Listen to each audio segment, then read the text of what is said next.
Alright. What is good, everybody? KazamaFury, unscheduled and live, as usual, alive. Which is the way I feel each time I get out of that goddamn job I work at the hospital. Not the EMT one, but you know, the housekeeping one. I fucking hate it there. I'm working on that. Working on and moving on. You never give up. Unless you can't fight no more. Meaning all your limbs have been taken from you and whatnot. Okay. What's going on? It says more info. YouTube is not receiving enough. Maintain smooth streaming. I don't know. Let's close that.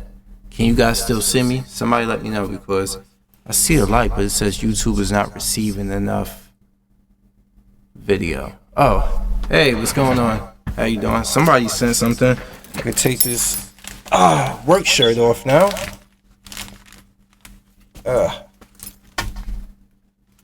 Take my fanny pack off. Yes, I wear one of those to my hip. Carries my juice pack for my phone. And some things like hand lotion and shit. Chapstick, all that good stuff. I need to get a medical fanny pack for when I'm on the job. Take this key off because it's making a lot of noise. Like I'm a damn cat with a tail around his neck. Alright, and take these keys off too. Alright, good. I'm back. Alright, okay. So, as you can see here, I want to talk about what you see on the screen in front of you. It's from relyonhorror.com. You can look that up also. And I'm going to read from it, not direct from the screen, but I have it up on my phone too. So let's interact with the background here. The writing is incredibly small, so I'm going to read it for you. And come on, let me put that back so people can see what that means. All right, so you see this, right?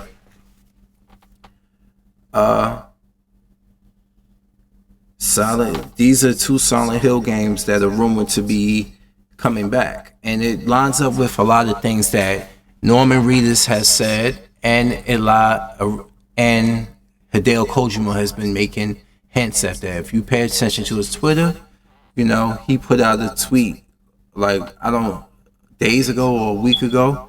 Sorry, I have been silent. Oh my God, Princess Zelda, where the hell have you been? I haven't seen you in a long time. Oh my God, a ghost. So he put out a tweet that said, with a pencil that says, sorry, I have been silent, so and so. He's gonna have some big news coming soon. And people were like, okay, that's crazy, but the pencil had pyramid written on it. So there's a couple little hints they've been throwing at you that Sony and Konami basically have been working together to smooth over this whole thing and I guess bring Hideo Kojima to produce and revive the Silent Hills franchise. Meanwhile, SIE, Konami SIE, Japan, will work on what we call like a more, how can we say, Telltale games, or like Walking Dead, Until Dawn, those type of games of Silent Hills that run adjacent with Silent Hills. You get what I'm saying? Yeah, it's been a long time. Zelda, where you been, man? So my problem is, if it's a PlayStation 5 exclusive, I think it's a perfect business strategy to have Silent Hills possibly be a PS5 exclusive. So I think from a business standpoint, this is what competition's like. So I'm fine with that. My problem is Hideo Kojima. Yeah, I'm gonna explain why Hideo Kojima is my problem. And this is coming from somebody who loved the Metal Gear Solid franchise and stuff. And I would have loved Death Stranding, but I thought it sucked. It was boring. It was something that I wasn't into. Not for a lack of innovation for him or what he was trying to do, but it's like when Silent Hills got canceled, when Silent Hills got canceled, I feel like he was like, okay, Norman, you still there? You want to still do a game together? He's like, well, yeah, whatever, man, whatever, you know. And Guillermo, he's like, you still want to be a part of that? Hey, no problem, man. We can still do a game together, man. And boom, we just put together fucking Death Stranding. And I don't know, for the life of me, I didn't get the game. Meaning, like, what is this? An extinction level event comes to life, and then, you know, the contact with them. You got mothers who have babies in comas, make these bridge babies that can actually see. It's just crazy, man. Kojima's working with Capcom. I'm here. Cause he's freelance now. So for Sony, he did Death Stranding. He's a production company now. He's no longer tethered to Konami, so he can work with whoever he wants. My problem is, if he revives Silent Hills, is it gonna be his vision that he was giving us in playable teaser? Remember PT that they pulled from the PS4 store that everybody loved? They pulled it from there. Like, they updated to remove it from your system, and the only reason you can still have PT is if you have a PlayStation 4 that you never connect to the internet, where that update doesn't come to remove it. A lot of people pull their PlayStation 4s from the PlayStation Network, pulled it from online, so no update will ever remove PT. But anyway, inside playable teaser is a fully rendered that hole at the end when you got out of that revolving maze. That full city was rendered in real time PlayStation 4 graphics. This hacker named Lance McDonald hacked the game, and yes, you were playing as Norman Reedus' character that was going to be in Silent Hills the whole time. He hacked it where you can, when you go to the mirror inside the bathroom where you couldn't see your own reflection, he hacked it where he dropped the angle down to a lower level, and you can see Norman Reedus' character moving back and forth with their flashlight. He was fully rendered, and you were playing from his perspective, which I don't understand. If you can fully render a character with head on, what was Capcom doing with Resident Evil 7? When you go to see it in third person, the head was missing. I guess that was a VR thing. And yeah, they even rumored that the Silent Hills game could possibly be in VR, which I hope not. Because Resident Evil 7 in VR, I would not wish that on anybody. And you can't play that game for a long period of time in VR. But yes, Zelda, Death Stranding was pretty goddamn boring. And you just walked. When he put out that trailer and you were just walking, I was like, they was like, this is not just a snippet of gameplay. This is pretty much what you see is what you get. I was like, oh fuck, here we go. Yeah, I didn't get a chance to play teaser 2, but you can watch it online. A lot of people like still have it, played it, but Lance McDonald, look him up on YouTube. The man is an excellent hacker. Like he pretty much data mined to hack the game, and he was able to pull Norman Reedus' character. You can actually see it, but he went inside. What's up, Realm of Chaos? And don't get you started on RE7. Yeah, you remember my fucking tirades I was going on with on RE7, but yeah, I can tell you this, it's crazy, man. Heart Donor, how you doing? So have you heard the news of these rumors here? And Rely on Horror is pretty reliable, so this can actually happen, and Silent Hills can be a PS5 exclusive. And I'm like, great. But now I question Hideo Kojima's artistic direction outside of Metal Gear Solid. And why do I question that? Because of Death Stranding.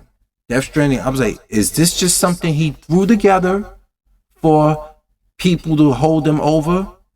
Because it's like it's a apology letter to the Silent Hills and the Metal Gear Solid fans, that you wanted to make a game, you wanted to make it up to Norman Reedus and like, look, I'm gonna still do a game with you.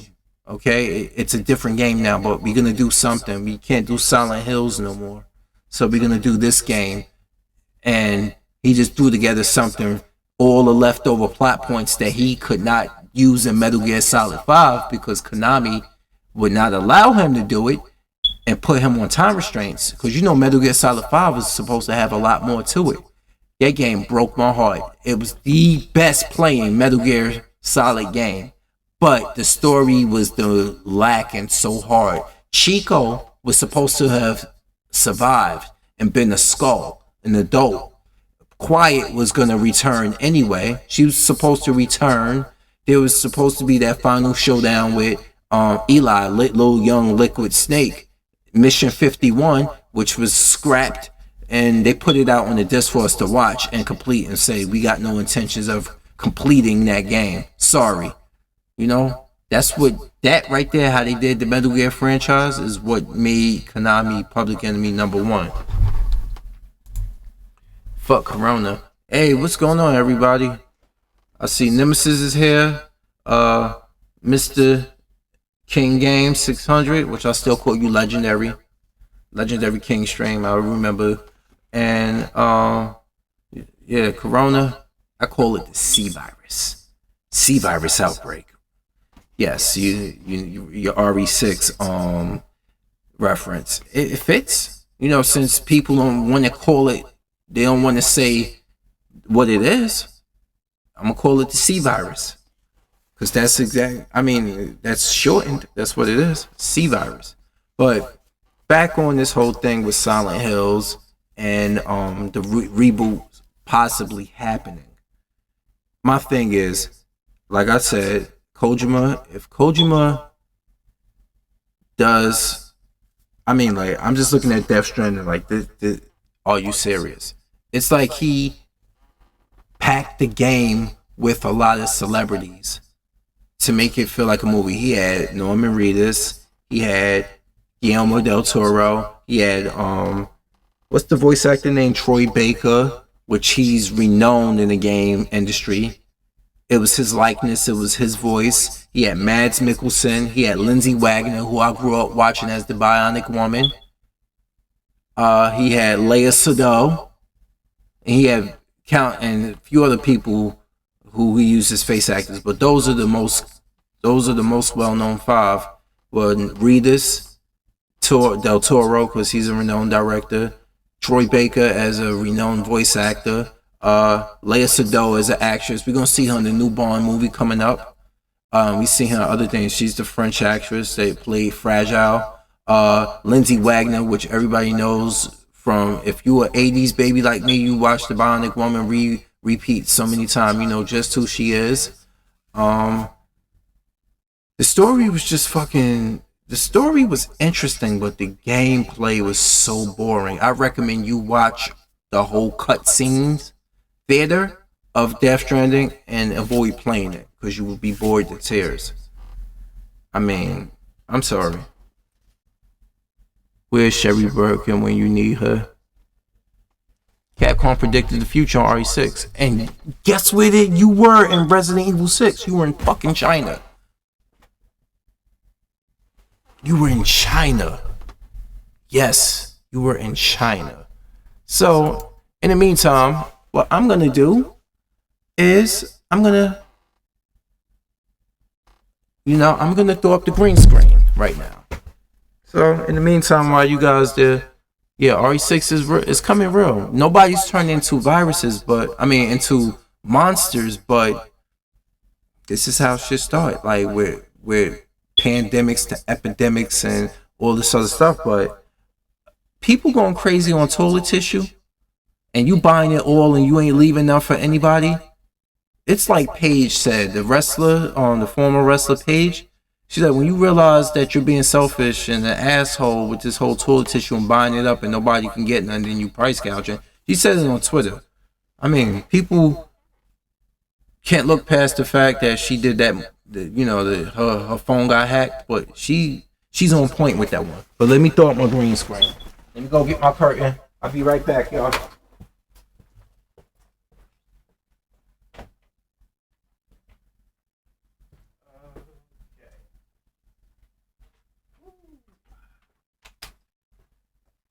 All right, got my green screen coming, y'all. Green screen. Do your thing. Yes, everybody. It is KazamaFury. Bam! And you said donate your games. Are you serious? No, man. I spent a lot of money on those. Well, not on the used ones.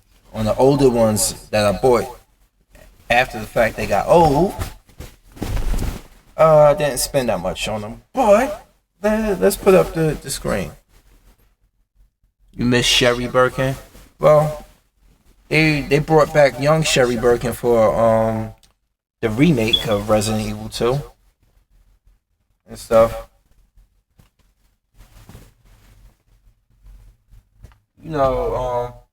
Speaking of Resident Evil, I used to, I'm subscribed to Michael Does Life. And the whole thing, like, I remember when his channel first started, he actually used to be someone who used to do actual reviews and actual games. But you see what YouTube makes people into? Trolls. Because trolls is what gets subscribers and stuff. And you have to be a character. You have to shill to people a lot. I don't plan on shilling to people.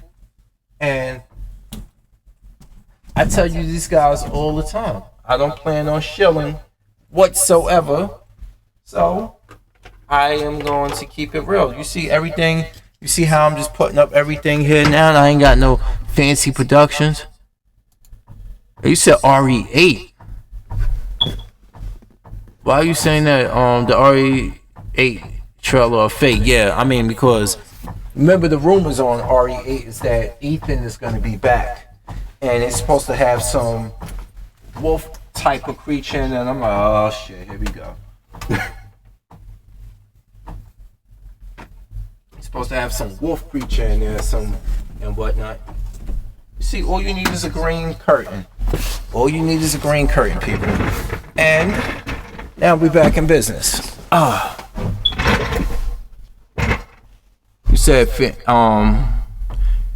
said that actually made you quit. Made you skip RE7 first person. All right, so you be skipping. I hope RE8 isn't first person. I really hope it isn't. I really hope it isn't. I really hope. Man, I love these things. These are the lint. It's these basically. The Lindor, the truffles, but this the white chocolate one.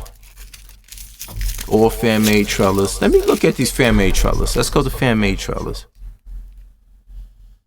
Be absolute garbage if they make it like RE7 and bring back Ethan Winters. He's supposed to be a playable character now. Well, he gonna go through the training. He's like, I received special force training. He gonna be like Leon now, the younger version of Leon. I don't know, man. I don't know. And people were like, oh, well, Ethan was supposed to be... No, I don't want to hear it. Ethan's name was mentioned before. I don't like the fact that he was clearly infected, but he wanted to treat Mia and save Mia. But he was going to leave the place infected himself. I'm like, the game was fucking stupid. Think about it. How many times I said that in my old video, man?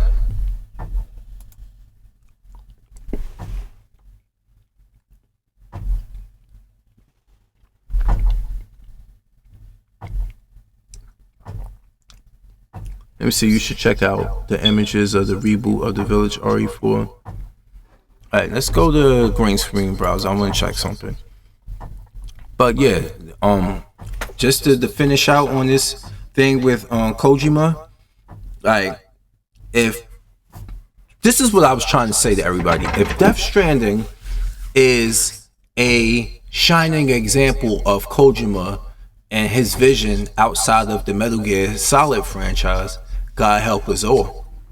Because if he had really good plans for Silent Hills, and he's gonna just revive those plans, and he's been working on for a long time, because he talked like a month ago that he wants to do, a month or two ago, he wants to do a horror game. He's been throwing shots at us the whole time subliminally about Silent Hills without even saying it yet. But this information, more than likely it's true, because Rely on Horror is reliable.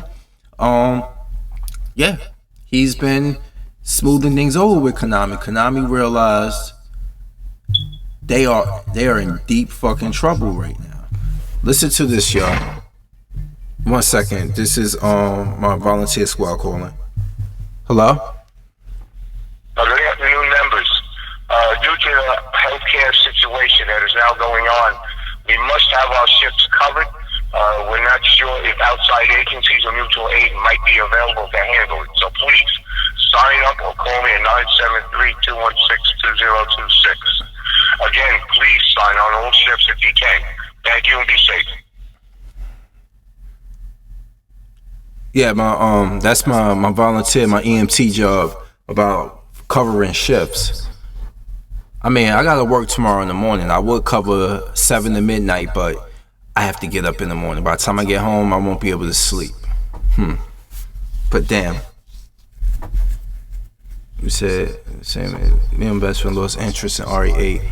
So like I was saying about this, is like, we gotta see if his original vision was something worth going after, and was Death Stranding just a apology letter? It's just something to do, something to throw together for Sony, because Sony funded him to make a game exclusively. But yes, the game is not even exclusive anymore to the PlayStation 4. Maybe console, it's console exclusive to PlayStation 4, but it's coming to the PC in the summertime. And then they announced that Horizon Zero Dawn is coming to the PC as well. And we're not talking about through PS Now. We're talking about just straight up available for PC to play without having PS Now. So, oh my God, the Sony ponies were having a fucking heart attack. And you know me, I'm anti-fanboy. You know, I collects them all. Get in where you fit in. My thing is, if you prefer one console over the other, you know, just don't. What is the purpose of going online and saying, well, my console got better games than your console? That's subjective, right? That's subjective. So let's go to see some of these fan-made trailers. Let's see if I can go back to YouTube, and I'm gonna see some of these RE8 fan-made trailers that y'all were talking about. Hope I don't get copyright striked over this bullshit. Fucking, how you supposed to do a live stream? We didn't even copyright strike everything.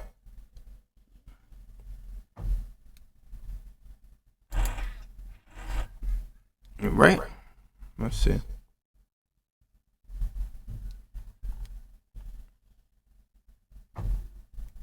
Dismiss. Oh my God, here we go. It's everywhere. The C virus info is everywhere. I'm gonna dismiss that. Thank you. I don't want to hear that shit. I've been hearing it every day at work, because I work in the hospital. You know. Oh, I gotta tell you guys the day I had today at work in the hospital at my housekeeper job. I'll tell you guys later if I don't forget. Let's go to RE8 fan trailer. Let's see what. Yo, they spoil you The Walking Dead tomorrow's episode, y'all. Like, people saw it already. Did you see what happened? If you, let's see, if you read the comic with the Whisperers, it happened. if you know what I'm talking about. With I'm not gonna spoil it. But you were saying I think Microsoft is lost. No, Microsoft is not lost. Microsoft knows just what the fuck they're doing. They done went and bought multiple studios to make up for the fatal flaw they had with the Xbox One. With Xbox One, no first party games really. Not many of them at all. They didn't have really no first party games. But people think they lost because Game Pass and stuff, and they going in this direction of selling the service. But Sony's doing the same thing hard, don't they? This is what me and Absolute and I had this talk numerous times because he's a big Sony fan, but he realized it too. They PS Now and Game Pass are the same thing. So Sony and Microsoft are on the same plane. The only thing that Sony did correctly this generation that Microsoft didn't do was put out quality first party games. They going in the same goddamn direction. They can give a fuck about what we think, what I think, what you think. They're gonna go where the casuals go. They're gonna go where the money's going at. This is what they are all about at the end of the day, making money. This is what keep these companies in business. They don't give a fuck about our personal feelings. They never did. We was just entertained because they actually put better quality into the games. But that's been becoming less and less lately with a lot of games. Like games have become live services, and a lot of companies felt they can move in that direction. Activision learned the hard way. They learned the hard way with Call of Duty when they got that pushback from people that got tired of it. So they make up for it. They try to throw out Modern Warfare, which is pretty decent Call of Duty game, pretty decent one.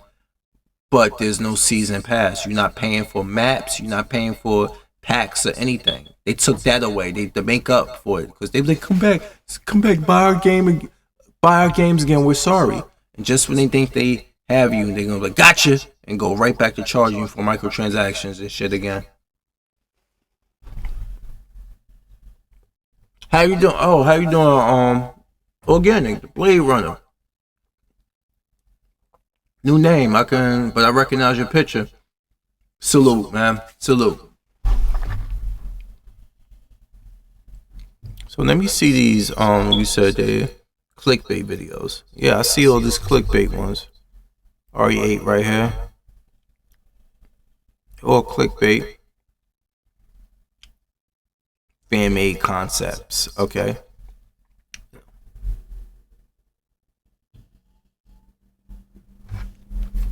So let's look at these fan-made videos and see how this go. Let's go.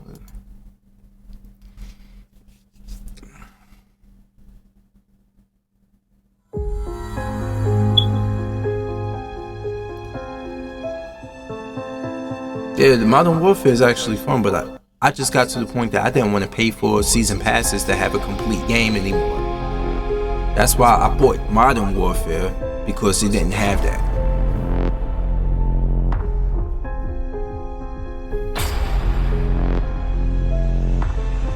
Yo, your boy Ethan.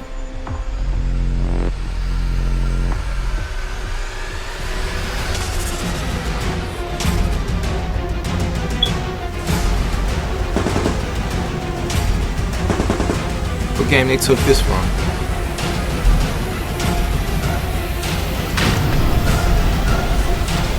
See, they took stuff from the CG movies. That's from the CG movies.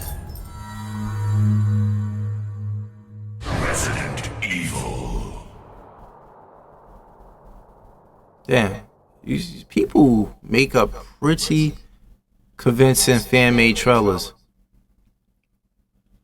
Fan-made concept. It's not bad for a fan-made trailer.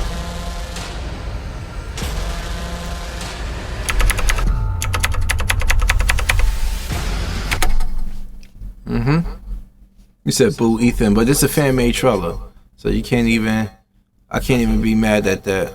But when Resident Evil, they was talking about wolf-like characters, I'm like, what, werewolf or like mutated wolves like they had in RE4? Like, I don't get it. Even JJ's face down here in Residence of Evil, he got that look like he's skeptical. Yes. Something like that. I'm crazy. I'm not sold on that at all. At all.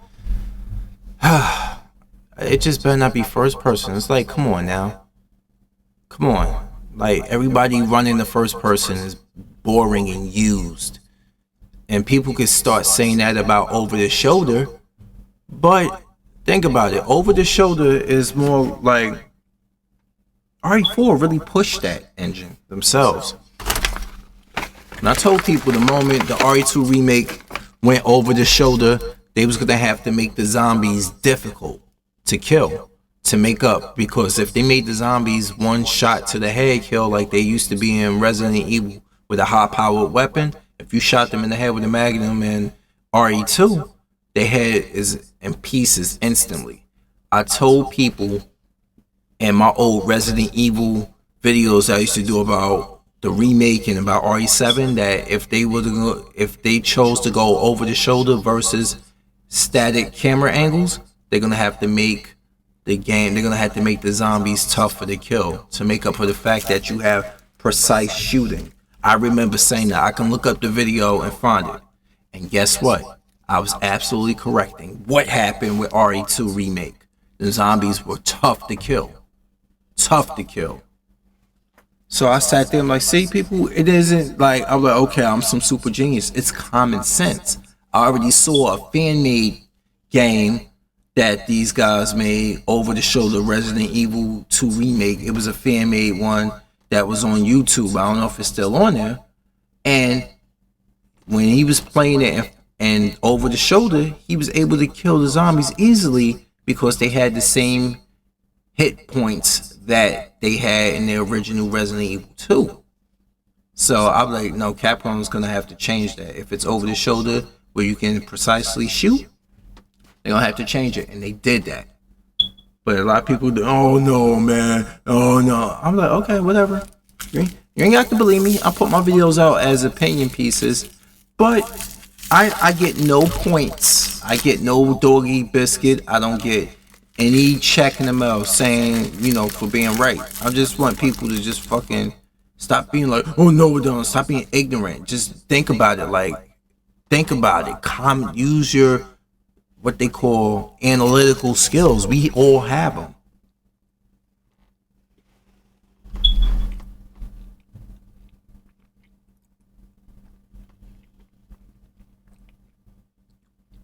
Wait a minute, why did they ban you?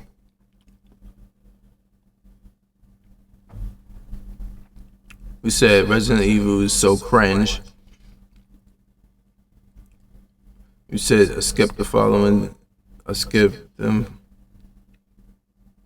stopped following them. They banned me for no reason on their Discord server. Really? I mean, everybody got their personal favorites, but he shouldn't have banned you. I mean, he did the Hideki Kamiya on you. Hideki Kamiya blocks everybody on YouTube. I remember the other day, I believe, JJ from Residence of Evils put up on his Twitter account that Hideki Kamiya blocked him. I was like, oh, that means he likes you. And JJ actually liked that response that I said to him because it's true. I mean, no. Hideki Kamiya blocks everybody. I was just being sarcastic because that's what Hideki Kamiya does. I mean, but a lot of people got their personal favorites, man. I ain't saying he should have blocked you. And that if it's for no reason at all, that's just inexcusable. Were you in there trolling? Or did he mean he blocked the wrong person? I don't know. But yeah. The thing I liked about Residence of Evil is that they do good interviews. I like how they actually went to PAX South or PAX, one of the PAX things, and they had that goddamn phone. They had Nick Apostolidis with them. But Michael Does Life was fucking trolling him. Just making, like, they were fucking just making, he just was picking on them and calling them fake fans and calling them out on his videos. That, I would, like, don't fucking call me out and then want to be my friend.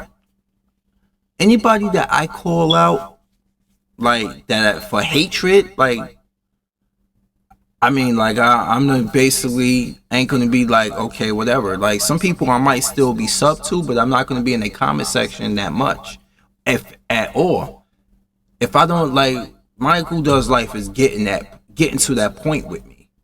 He's getting to that point with me where I'm just gonna unsubscribe because it's repetitive. It used to be funny, but it's just not funny anymore. And I have nothing personally against him at all. I used to like his content, but when he went into the troll and created this character, it was funny at first.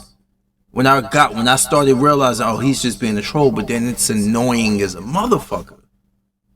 Oh, clueless Capcom and I'm like, all right, PewDiePie, you trying to do child humor that appeals to children, because no adult can withstand this for a long time. You know, they most of these people in this country can't even support the same musicians for repeated years and times. You've been in the game. You can start out in the game as 14-year-old pop singer and end up at 21 years old. People think you're washed up. So, let me see. They accused me of loading an explicit picture. Was even bad. It was a glitch that happened when I was animating Source filmmaker, and we were ended up getting into an argument. Man, fuck them. If that's what they banned you over a miscommunication, don't even fight it. Fuck them. Seriously, fuck them. You know, fuck them. That's stupid. Even when you know. Yeah, he was fun. He used to be funny to me, but then it's just repetitive because it's the same thing. And I'm like, well, that's why it's a trolling video. I'm like, no, be more innovative. Like, he's just exploiting how stupid some people are, because they just like, oh yeah, but you're doing the same thing over and over and over again, and people like it. He got 20,000 subs. I'm like, what the fuck is going on here? We in Bizarro land. We in fucking Bizarro world. Like, let me tell you, maybe it's just me. I'm the type of person, I would sit there and I can watch Odd Tinkering all day. I can watch Kid Organic, aka the Blade Runner. He stopped by. I can watch his videos, a lot of them. A lot. I like listening to stuff that make me think. I like watching people use their hands, because I love using my hands. I love watching things game related. News things. I mean, like, maybe it's just me. Like, not like I sit there and I can watch gameplay for long periods of time. Everybody have their different preferences of what they prefer on YouTube. And me, constantly doing the same thing over and over again and not touching on anything. I'm just like, you know what? It's crazy, but I guess he's just bringing more and more eyes. He's bringing more and more eyes to RE3.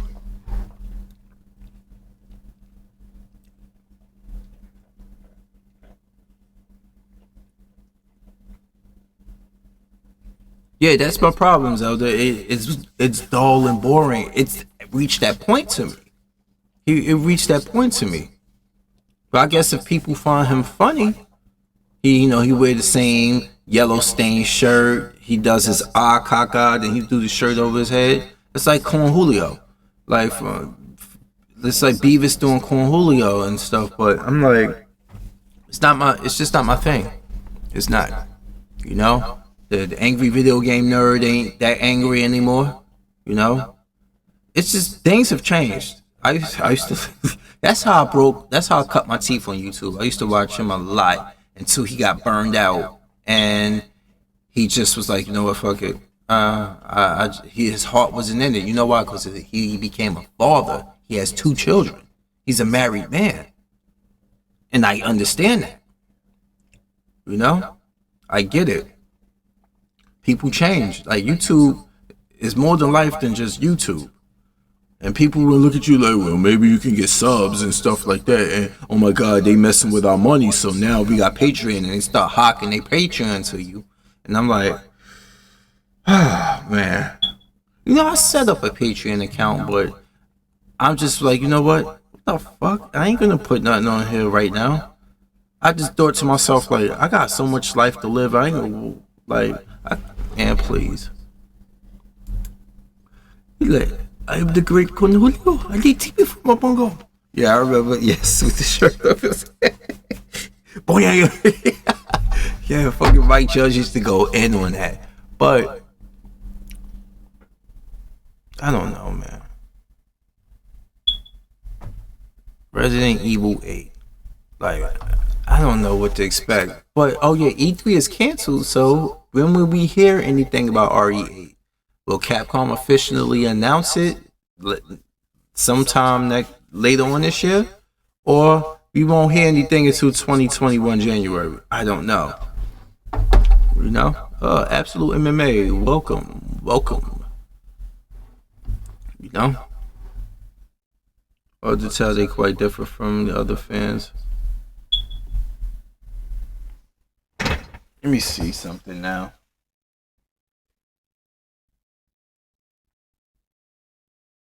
Windjammers. That game there can get tough. But did you hear? They're actually doing a Monster Hunter movie. And it stars Tony Jaa and Mila Jovovich. She went from one Capcom series to another.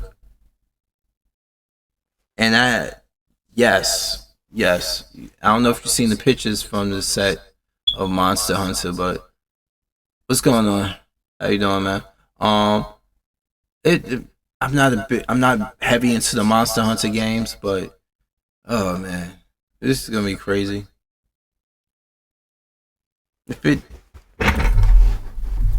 Monster Hunter. Let's go to Interact. Let me see.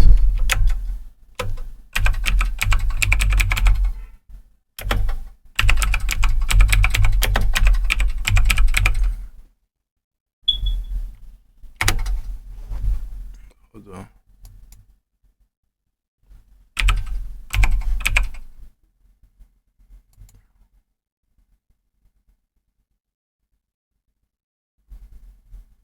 Yep, they actually doing. There are pictures to it right here. Yep.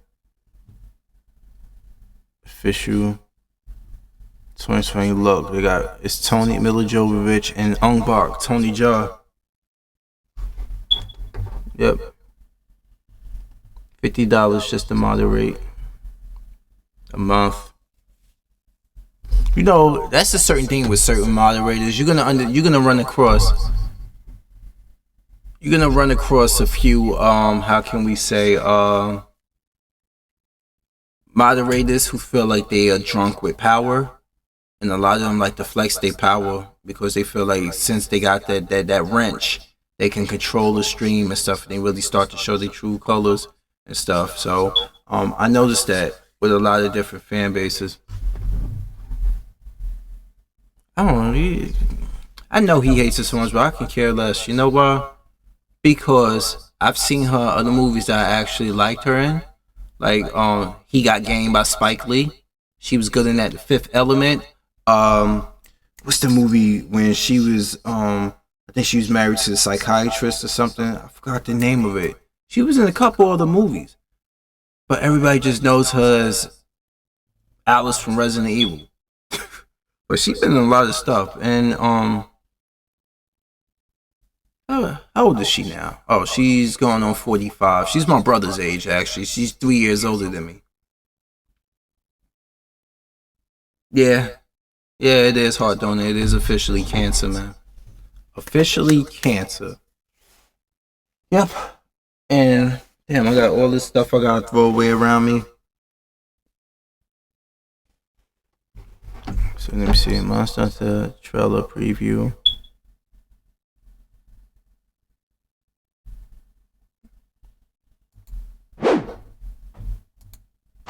KazamaFury's.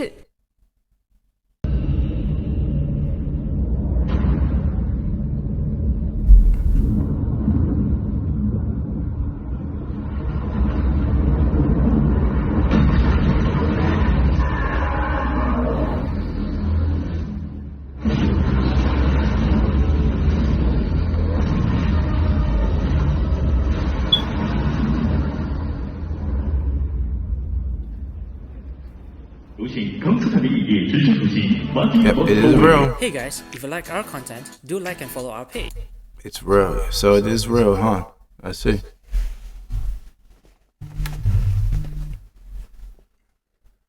Oh yeah, so I forgot to tell you guys. You will not believe the day I had at work today. Okay, so they on the weekends that I work, they kind of float me to different locations depending on how's the staffing. If they got extra staff, they float me elsewhere. So they float me to psychiatric ward in 5 West on my floor. So I get up there today and stuff. I'm making my rounds on the involuntary side is where the people who are forced to go. And voluntary side is where people feel like they're gonna harm themselves or they're having issues. They go there because they came in and was proactive. So I'm on the involuntary side, okay? So I get there to room 21, look there, don't know the patient, don't care to know their names. I don't like them talking to me because they're repetitive. They got mental issues and they annoy the fuck out of me, to be honest with you. So, and I got a job to do, and I can't. I don't trust them around my equipment because a lot of them will try to take your stuff, go on your cart, things of that nature. So anyway, I go to room 21. Okay. I go to room 21 and I see the doors open and there's this big orangutan looking female. Like she's a giant. She's just look. She looked like fucking buckwheat, a BBW version of buckwheat from the Little Rascals. So I know she's in the bed asleep. Room smells funky as all hell. But then I look on the floor and I see this gigantic yellow stain that's dried, and I knew this is fucking urine. So I'm gonna get to this when I clean up the room. So I go make rounds, pull out garbage and everything for all the rooms. Okay. So the nurse come back to me like, room 21 is really a mess. This is the same room I was telling you guys about. So now the woman that was in the bed, Mighty Joe Young, she's at the table in the day room eating her breakfast. She speaks to me. She's nice. She's not violent or anything. She's just fucked in the head. Anyway, so I go in there, I clean the bathroom, then I clean that floor, which this wasn't in the bathroom where she peed on the floor. This was it's a 2-person room. She peed on the floor straight in the middle, just right there. So I'm cleaning that up, and I find out she just, in the break room, she done walked over to the corner and copped a squat and peed in the motherfucking corner inside the room where the people eat and watch TV, the day room. And then they was like, I just saw you do it. I didn't do that. I'm a good person. I didn't do that. I'm a good person. And I'm like, see, this is why I couldn't work in the mental health field. Anyway, I ended up cleaning that. The nurse went and cleaned that up because I was like, look, y'all, I'm not going to be cleaning. Y'all do something about her because I'm not going to be cleaning up behind her every day. All day. I got other things to do. All right? So that's just the beginning of the day right there. I mopped up where she peed at, put some fresh smelling stuff there, sprayed this Virex. I got this stuff that kills corona, it kills swine flu, H1N1, HIV on surface. I got the spray. I even got some over here in my house that I took from my job. Virex Plus. Let it sit for something, it breaks down the sample, it destroys blood samples, all of that. If there's blood all over the place and you killed somebody, you need a whole bunch of Virex Plus and you good. Seriously, I'm not even joking about this. So I done broke down and sprayed the urine with that, let it sit, all this other stuff. Okay, moved on. They put her on her medication. No problems. No more problems for the day. Okay? With her urinating everywhere and stuff, because she's more than likely she's schizophrenic. If she just peed on the floor and said I didn't do it, she's schizophrenic. So anyway, move on. Yeah, it takes a lot of patience, and the older I get, the less I have. So moving on, I'm now later on, like a couple hours into work, I'm restocking everybody. Like I'm restocking in the mental patients' rooms, restock, make sure they got hand soap, make sure they got hand towels, and a spool of toilet tissue to use. Okay? So I'm going through the rooms, and I go past room 21, and when you go past this room 20, because you know I'm going from down to up. I mean, I'm going from the highest room down to the lowest on this side. And room 20, the door's closed, but there's a little glass opening. Okay, there's a little glass opening, and hold on, let me get to the screen.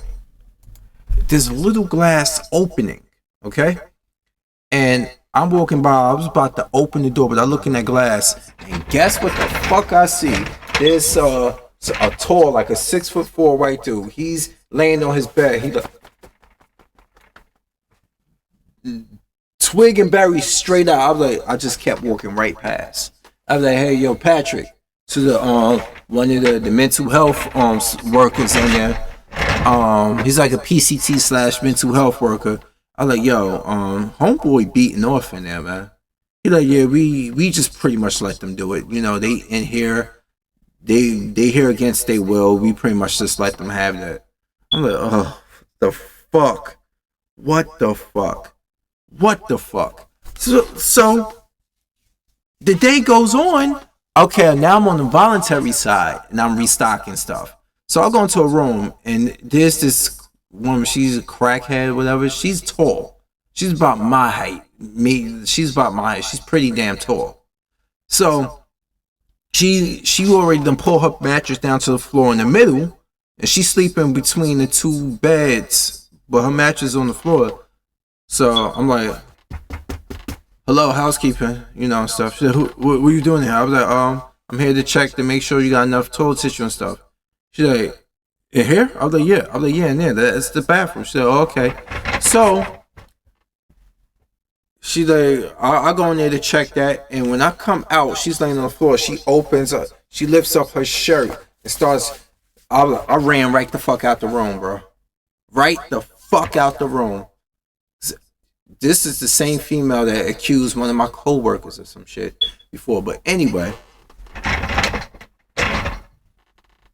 when I first saw this female, I thought it was a dude. That's how bony she is. I was like, yes, ill.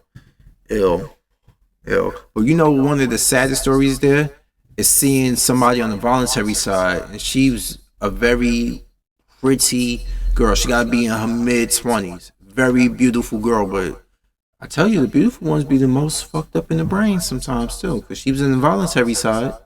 She was beautiful, but she was deranged, bro, more than likely. And I'm just overstating what her condition is. I didn't know what her condition was, but if she's in here, I'm like,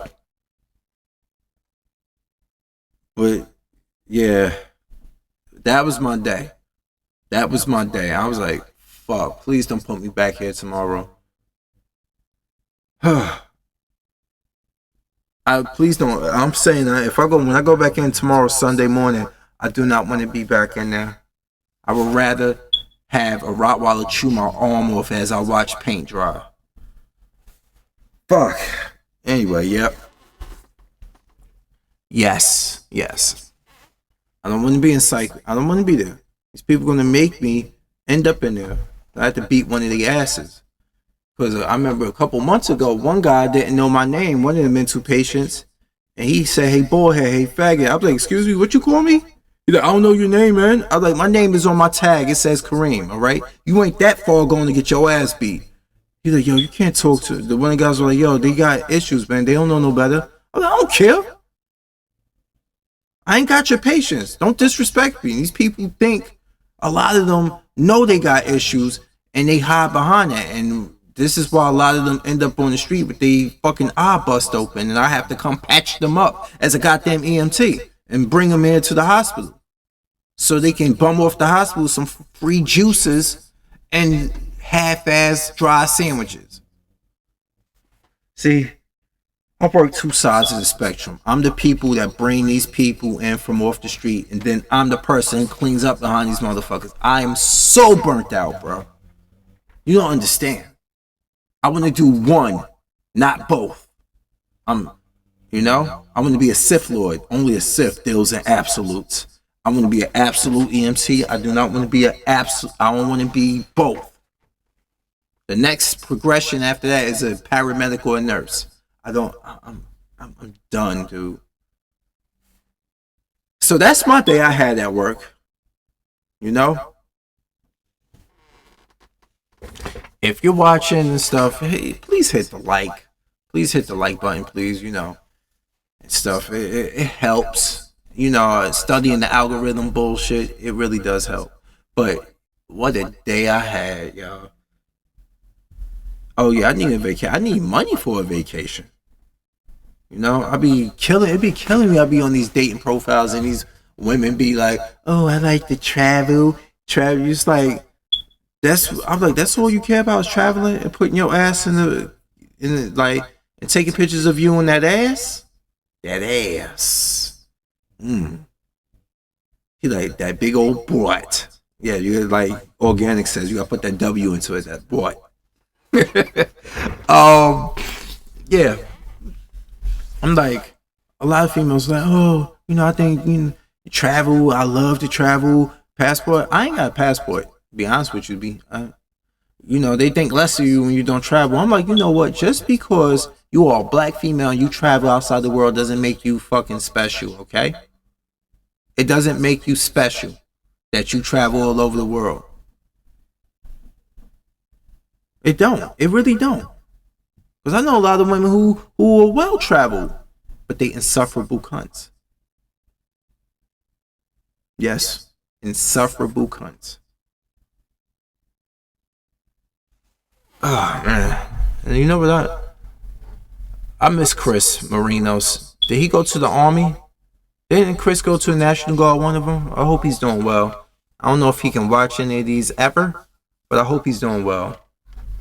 But yeah, I'm gonna get one. It's $150. I'll get a passport. And the first place I want to go is the UK. Once all of this travel ban bullshit clears up and they get the C virus under control and stuff, and I ain't got to go in.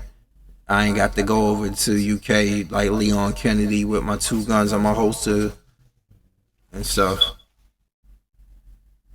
I have to go in shooting. I have to shoot people in the head. He's like, I told you. You gotta shoot them in the head. It's the only vulnerable spot. You get it? Otherwise you're gonna waste a lot of ammo and a lot of time. And that can always prove to be fatal.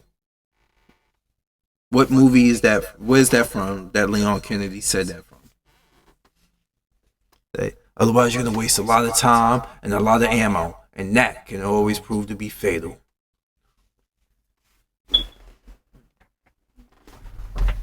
I remember when I think Zone X was on one of the last live streams I did. When he was called in on the Discord, we was having a debate about. He was like, you know, he hated Leon's all over the place. I was like, Chris has been in more games than Leon. Think about it. Chris has been in more games, right? Chris has been in Resident Evil 1, Resident Evil Code Veronica, Resident Evil 5, Resident Evil 6, and 7. Leon has been in 5. I mean, Chris has been in 5 main title Resident Evil games and 1 movie. And what's the last one? The third one when Leon was John Wick, that CG movie.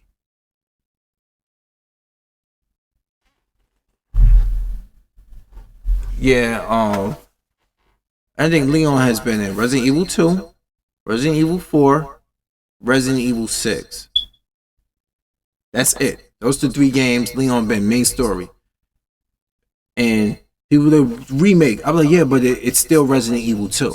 So it counts as Resident Evil 2. And he's been in 2 CG movies. I guess that balances it out. Chris still been in made more appearances than him. Chris has made more appearances. Like Leon just became more popular with the fan base. That's what I was told to him before.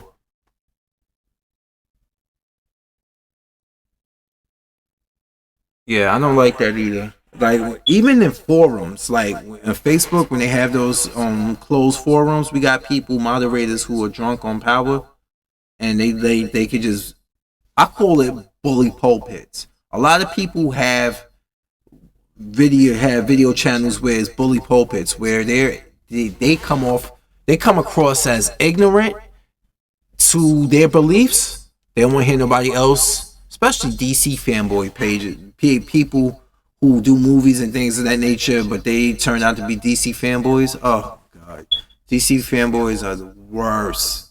They are the worst. You know, let's just face the fact, DC. You're in DC Comics is in financial trouble, and if AT&T owns Warner, and they own Warner Brothers, if DC Comics this 5th generation reboot doesn't take off financially, they are looking to sell off DC. That's not even a joke. They not. If they sell off DC, Marvel's gonna buy it. Disney's gonna buy it. I'm laughing about it, but it might happen. Yeah, but Gaiden is non-canonical. It's a non-canonical game. As for canonical, those are the canonical games. Like Leon has appeared in what's the one, the Raccoon City Ops, but that's non-canonical. That's more of a what-if thing. Gaiden is non-canonical also. But canonical, Chris has appeared in more games than Leon.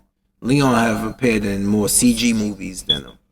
So I count the CG movies because the CG movies are canonical.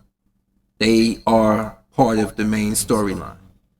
So Leon has appeared overall Leon has appeared 5 times in 5 main canonical arcs, whereas Chris have appeared in 6.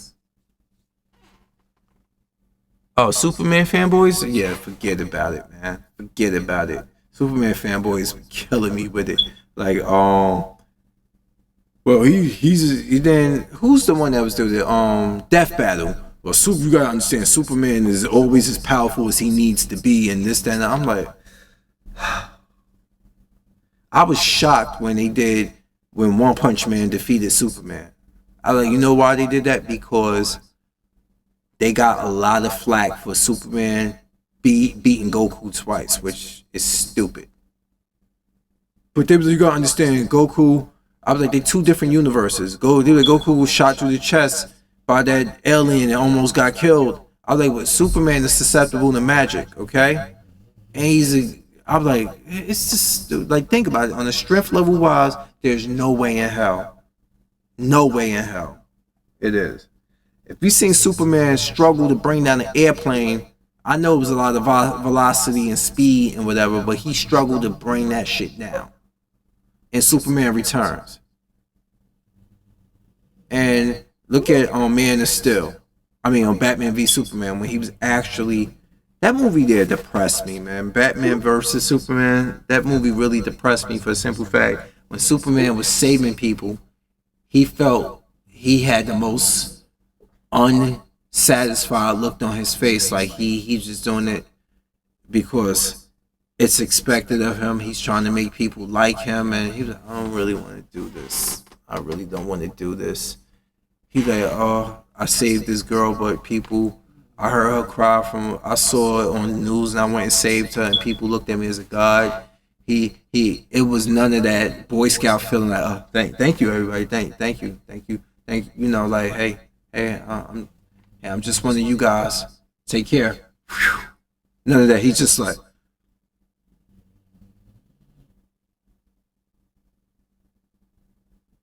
that's type of thing. Like, and Zack Snyder has this thing where Zack Snyder went to the fucking school of Christopher Nolan, where everything gotta be fucking, oh man, don't get me started on Christopher Nolan. People have sucked off Christopher Nolan for the longest. Just because he made Batman a successful franchise doesn't mean every movie he make is good. He is pretentious as a motherfucker, bro. I know it was Zelda. I know it was mostly or lies. A lot of it was. I mean, like, you had to unsubscribe from what Death Battle. I mean, because back in the day, they had this Sonic versus Mario thing, and that went the right way. Because they said after they use up all their power-ups, Sonic is still more powerful. So I was like, all right, see, they made sense about that. I don't even know why the Batman versus Spider-Man fight went as long as it did. I guess because of his gadgets. But once Spider-Man, they got one thing right about that. Spider-Man in the dark with spider sense. Nothing Batman can do in the dark can stop Spider-Man.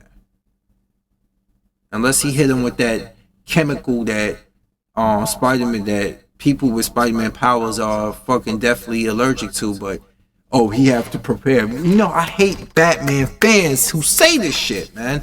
Batman fans say this shit all the time. Well, with proper preparation, Batman can beat anybody. Fuck you. No. This is why people hate Batman now.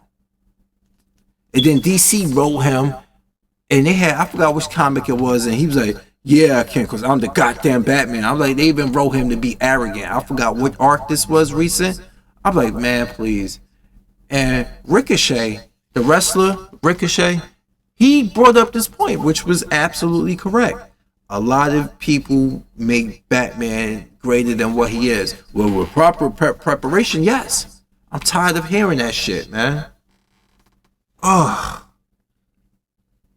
They make me hate Batman. That's why I'll be looking at every time I see something when like Dick Grayson or like when Dick Grayson and him always had to spat out. And he's a better fighter than Dick Grayson and stuff, and he can best them. I get that, but I always be rooting for Robin because I fucking sometimes like people have soured me on Bruce Wayne so goddamn much. Batman so much. I remember when I was a kid, he was the with Adam West. I was like, this guy, I made this dude into a badass, really? Like a lot of delusions of grandeur when it comes to Batman. Like a lot of delusions of grandeur. Am I the only one that felt that way about Batman? Did I offend anybody? I'm sorry if I did. But I'm sorry. Batman fans have ruined Batman for me. They can ruin it for me. I still like the character, but come on now. Come on. Like it gets to the point like this guy cannot, like, oh my god, he's like he prepares, he's a strategist. I'm like, no. Now, one thing I did like in Batman v Superman is that you actually saw the fact that he used his brain to hit him with that kryptonite, Superman with that kryptonite, but when he picked up that sink and cracked it over his fucking head, I think I pissed myself laughing. It wasn't supposed to have been funny, but it was funny to me in the movie theater. That stuff. And you were the DC fanboy when me and my friend went to see Avengers when it first dropped in the movie theater. He was like, it's alright, man.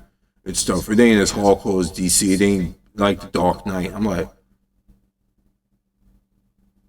The Dark Knight ain't that great of a fucking movie. I ain't saying it sucks, but y'all really let Heath Ledger death get in the way of being realistic now. If Heath Ledger was still alive, his role as the Joker wouldn't be as touted as it is now.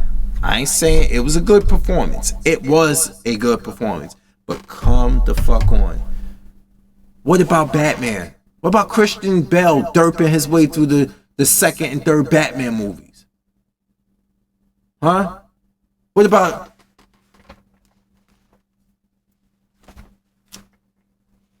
I'm like, really? Batman? This is his fighting style? I'm using the Kinsey fighting system. We use a lot of elbows. I'm like, Christopher Nolan, cut the shit. Cut the fucking shit, man.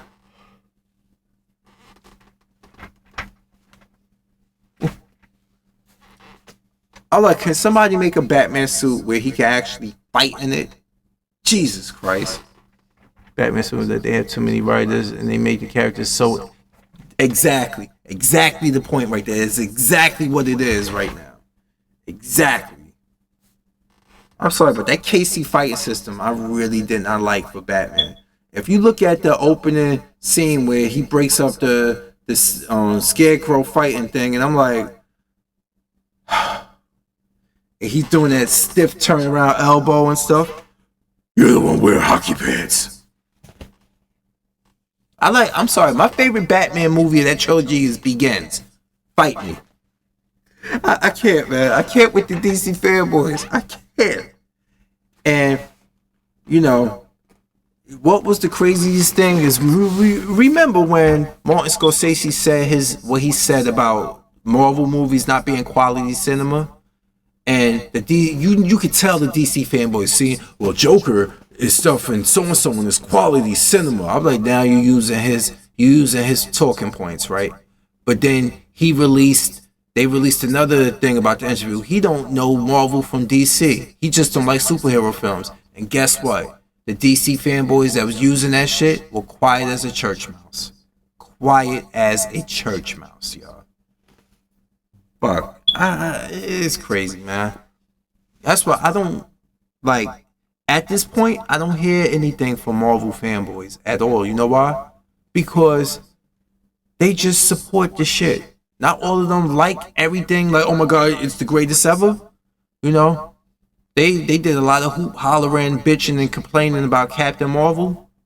But they do that with every female thing now. Like, that's another thing. Let's get into this whole thing now, this whole pushback with females. This is not me being somebody who's fighting for women's rights. Because a lot of feminists piss me off. Lots of them do. But now we have it to the point that we got these YouTube content creators. Every time Brie Larson's name come up, every time something is being pushed for women to go buy a ticket and make a company who puts out a movie to what again? Make money. When they want to put out something to make money, a movie, they want the movie to appeal to more to a certain demographic than movies ever did before. Men who make these YouTube content feel like manhood is under attack. And I'm sorry, maybe I'm just too much man. Maybe I'm just too confident in my manhood that I can give a fuck what a movie appeals to, as long as it doesn't suck complete donkey balls. I don't care. Let it appeal to women. These people make movies to what? Make money. They spend money on production costs to what? Make money. If you can get more people to watch a movie, so be it. Just for God's sakes, don't beat me over the head with your message. You know? Now, that one thing I can understand that people were annoyed about in Captain Marvel. That they was beating her head. But those people have been fired. Well, they're not working on another Captain Marvel movie again. That couple, that husband and wife who fucking wrote the script, you more than likely, you know, she got his balls in her purse. They not working on Captain Marvel 2.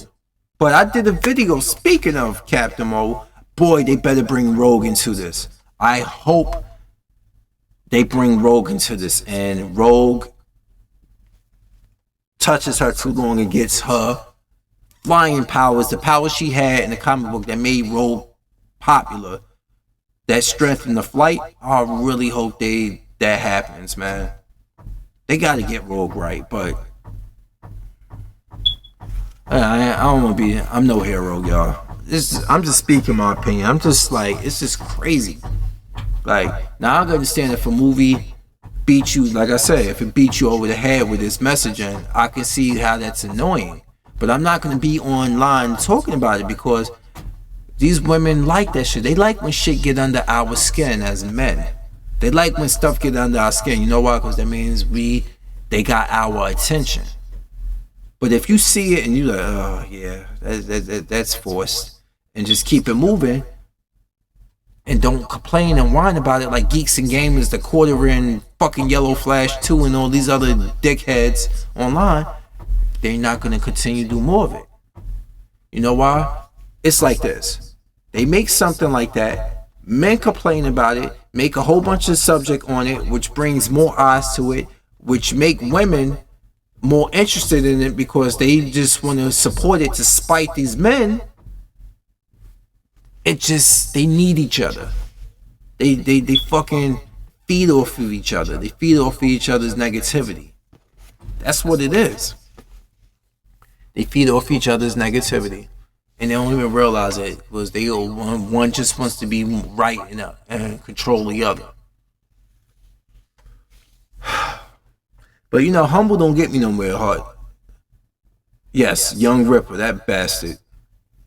And then he do his vid. Now he doing the screen grabs for him, and he do.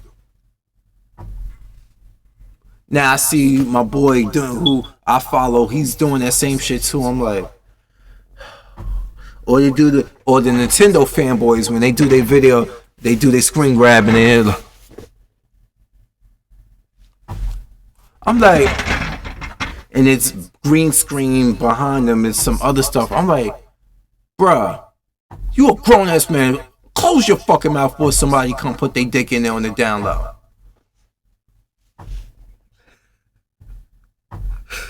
Oh my god. Oh my god. Oh. Browser back. I was in the browser background. Here we go. Alright, so let's go to interact.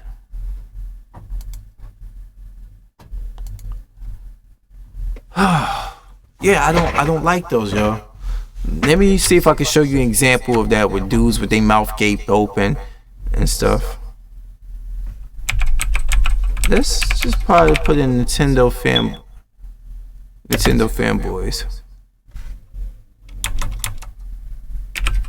See if it come up.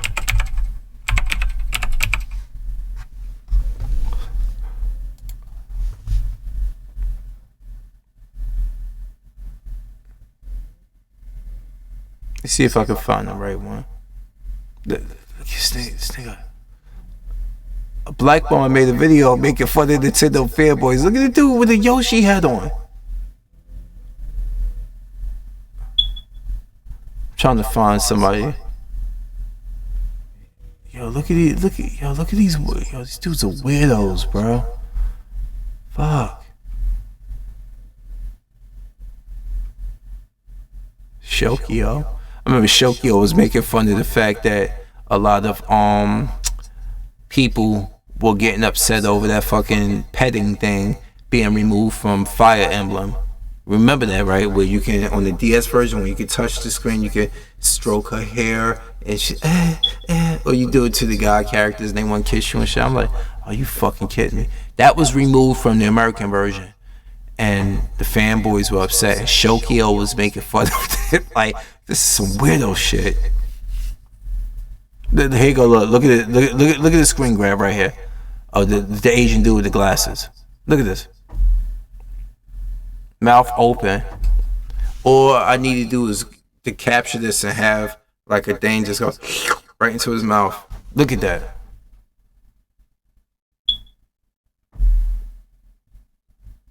Look at that video. I'm trying to find more of those. He got a fucking Ash Ketchum hat on. Oh. Yes, and you see Nintendo fanboys are horrible. You see a lot of people who can't stand them. I think the ponies done took that crown though. I really think that. It's the same dude, the same Asian dude. Did you hear that? Let's hit the fifth. Did you hear the GameStop hired Reggie Fils-Aimé? Since he no longer works for Nintendo. Oh god. I'm trying to find more. This dude right here is the worst. Harmon Smith. This is Griffin Gaming making fun of him. He hates PC gamers. Harmon Smith. Right here under the murder of PC gaming. That dude is the worst, bro. The worst. The worst. He sits there and he do videos in the leather jacket like he's a fucking neo-Nazi with a Mario hat on. He trying to be a character so hard, but it's not working. He's trying to be a character so hard, but it don't work. This is why I tell you, when people sell their fucking soul, they sell their souls just to be popular on YouTube. Be yourself, motherfucker. Jesus. Nintendo fans versus fanboys. I might have to look at this one later because there's a difference between Nintendo fans like myself and fucking fanboys who just drink the Kool-Aid. You know, apologists who know Nintendo's been fucking them over for years, and they just like this. They like, do you want it in the mouth or do you want it to drip on top of your head and drip down? That's how a lot of them are.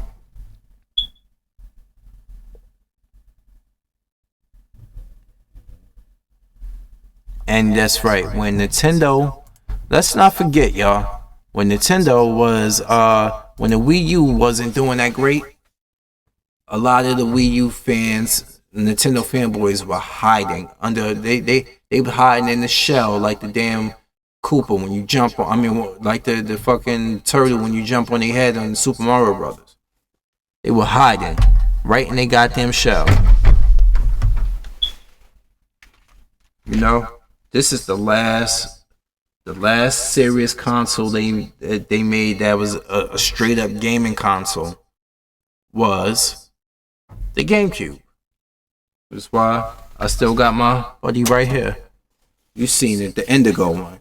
Like, they all three of these companies got something about them that you like, fuck.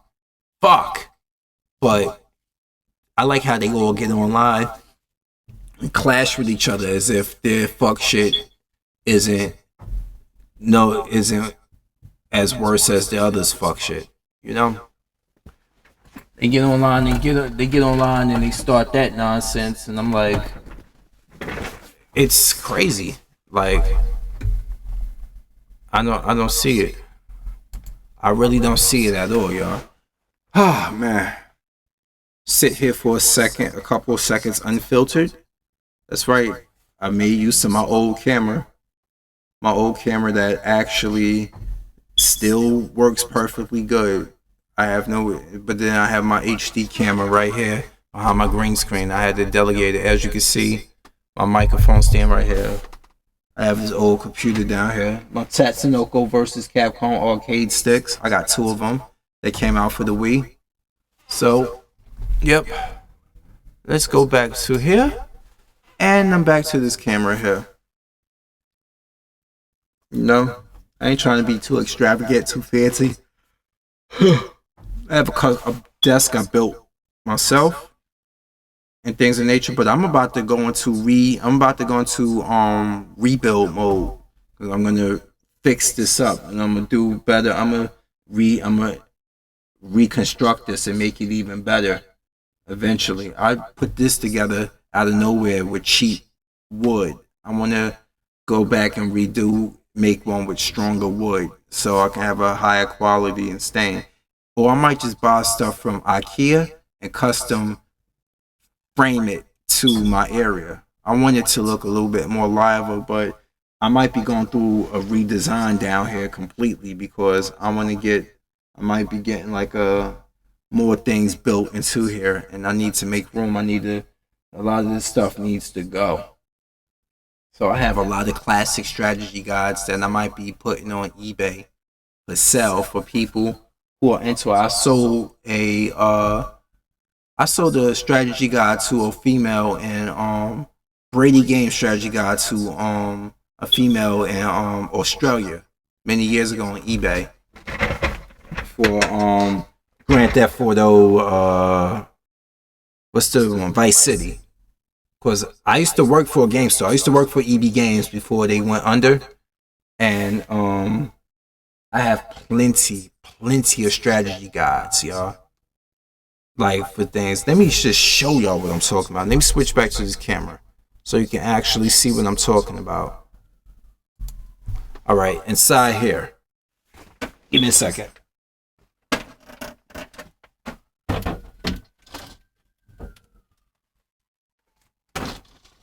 These are just some of them. Oh, man.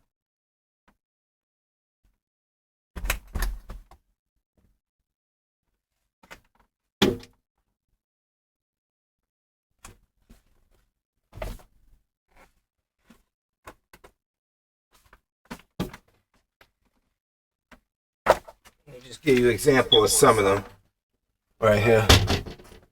Huh. Yeah. How you doing, Bird? What's up, Jamal?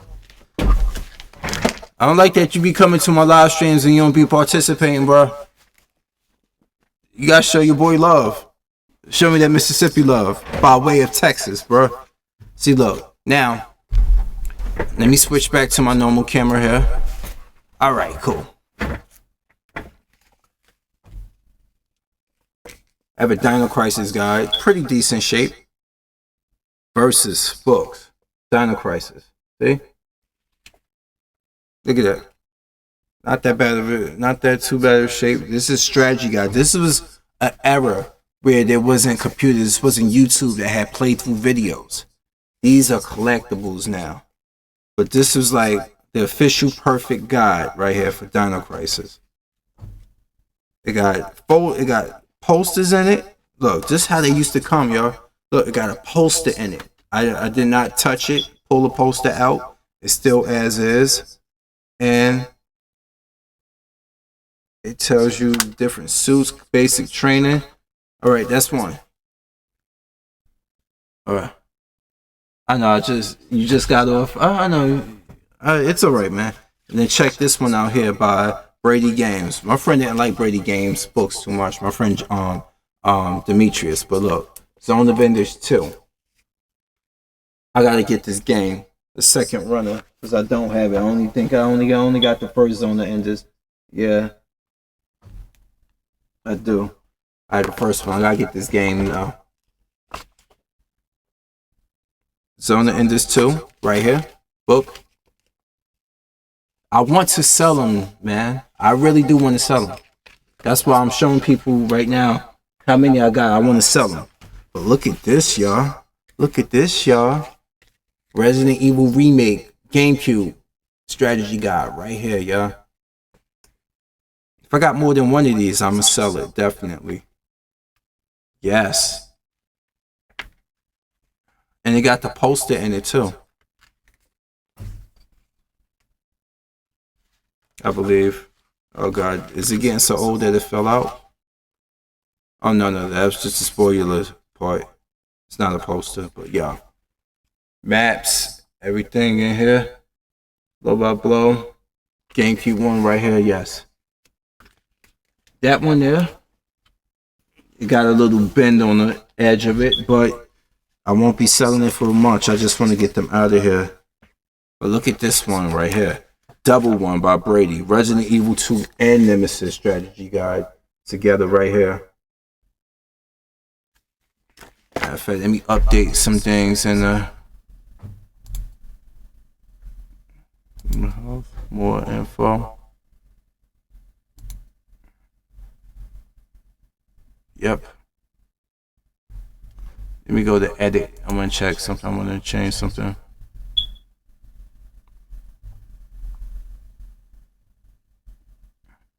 Okay. All right. Okay. Change thumbnail. Nope.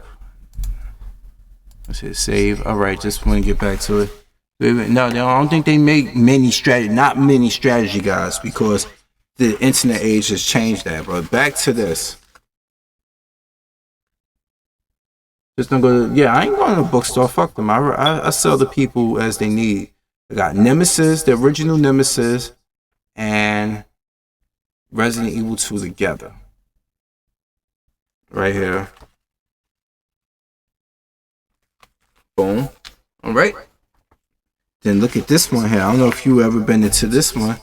This is Onimusha Tactics. If you into Onimusha Tactics, I got the book right here. As you can see. Fighters get them. Yep, fighters. Yep, they got some of them. Yep, definitely. RPG bars. Arc the Lad. And this is Twilight of the Spirits. Arc the Lad right here. Strategy guide. Okay.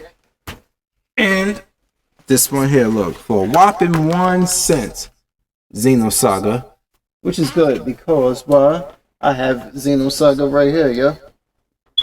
Okay, so I will be holding on to this one. I got my Xenosaga right here, just like that. Episode 1. I'm gonna get episode 2 and 3. They sealed. They cost a lot of money.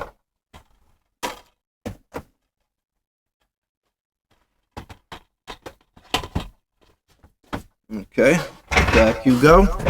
Xenosaga go over here. Damn, I ever got the old.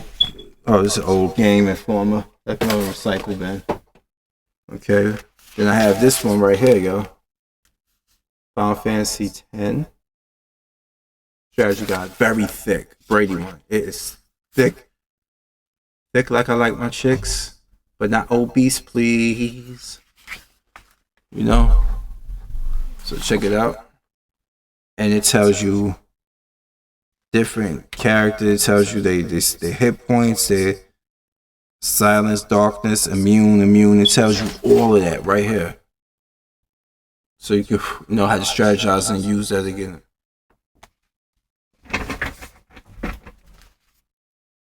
And good, Legaia 2, which is the sequel. They just called it Legaia 2, but the original was Legend of Legaia. I just bought this a while ago. I have Legaia 2 somewhere over here. Right here. Ooh, right here.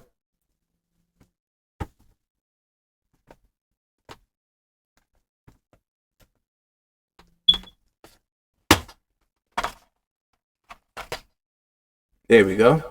And boom.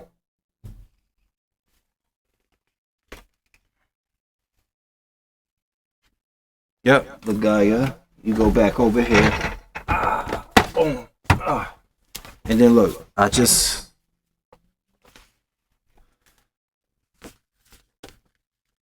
Final Fantasy 9, which I do have up there behind the curtain. So I have this game also in very good condition. Final Fantasy 9 strategy guide. Yes, this was the last one to come out on PlayStation 1. And then 10 was the first Final Fantasy to make it onto PS2. But check this one out, y'all.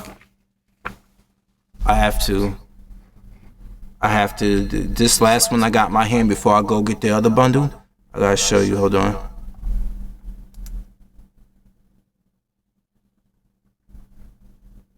Let me see something. Interact. Let's go to interact. Okay, but let's go back to this one here. Alright, let's do something. It's something I gotta show you good. Let me see if I can do it.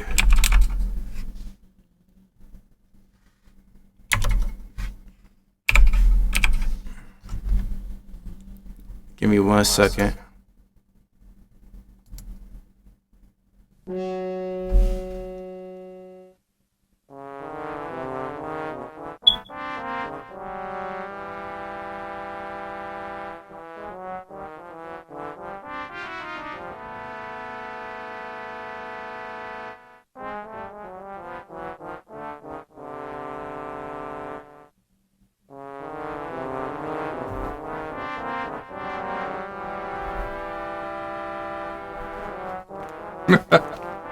Just listen to that basement music pumping you to your brain.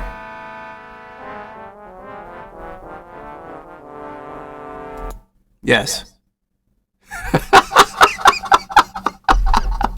We put the thumbs down. But yes, that's the strategy guide to that director's cut right there. Alright, yes. I even added a strategy guide to that. And it's premium. Premium used to do pretty good. Yep, I got the strategy guide to it right here. Director's cut. The original version. I have that.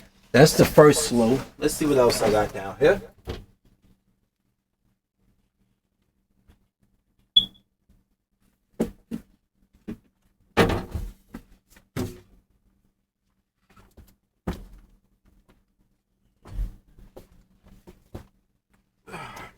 Whew. Oh. Let's see. Damn, I remember this game is old as hell, y'all. Monster. But you know, that was the game. But damn, I forgot they made a game for the Thing. This was PlayStation 2. And we got the strategy guide for this, the Thing. I remember this is PS2 era. Wow. I have this one. But if you were a Dreamcast fan in its early stages, you will understand Phantasy Star Online. Perfect Guide, they called it. And this was a versus book, which were very rare. Versus didn't make a lot, but yeah, look, this one here got a lot of detail. The guns, the swords, they tell you all that other stuff, like the damage and all that. It's all written here. Maps and everything. This was hell of it right there. All of this. Okay. But this one here, they just released the third one recently. But look. Shenmue 2. The Xbox one. Because Dreamcast went out with a whimper. They never released Shenmue 2 in the American version. But I have the European version of Shenmue 2 that was dubbed. But that was subbed. This version that came out for Xbox One, Shenmue 2, is actually all voice recorded. Microsoft stepped in and paid for all the voices to be localized. Oh, the Thing, it was a fun game? Oh, damn. I missed out on it. But damn, remember when this first came out? All 215 capsules revealed. Udokai. This was the PS2. I think the first Dragon Ball Z game, fighting game on PS2. If I'm correct. Yep. Remember, they even retold the stories in the graphics engine. Ooh, look at this one. Very good. Look at this. Drakengard, which is the beginning of the Nier series. Yes, Nier Automata is connected to this, but Drakengard was the first game. I have Drakengard somewhere up here. Yeah. There's Drakengard right here. I have a few of these. So boom. There we go. And I'm good to go. Drakengard book. Yep.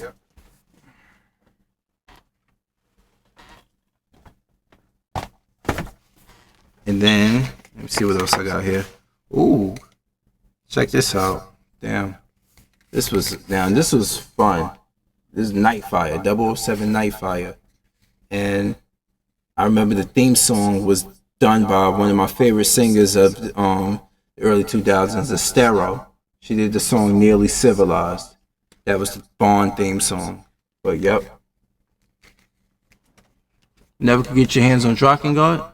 Yeah, I have. Yeah, you see I have it, man. I had Drakengard for years, man. Wow. Ace Combat 4. Wow. Shattered Skies. I remember that. I got Ace Combat 5 for the Xbox on 360. The flight stick and all. Like, I actually bought that one. And the stick worked. Like, you actually got the throttle, the accelerate the speed, and you have the stick. Ooh, alright. Now I have this also, Armed and Dangerous. This is for Xbox. The original Xbox. If I'm correct, I have it up here somewhere. Oh man, hold on.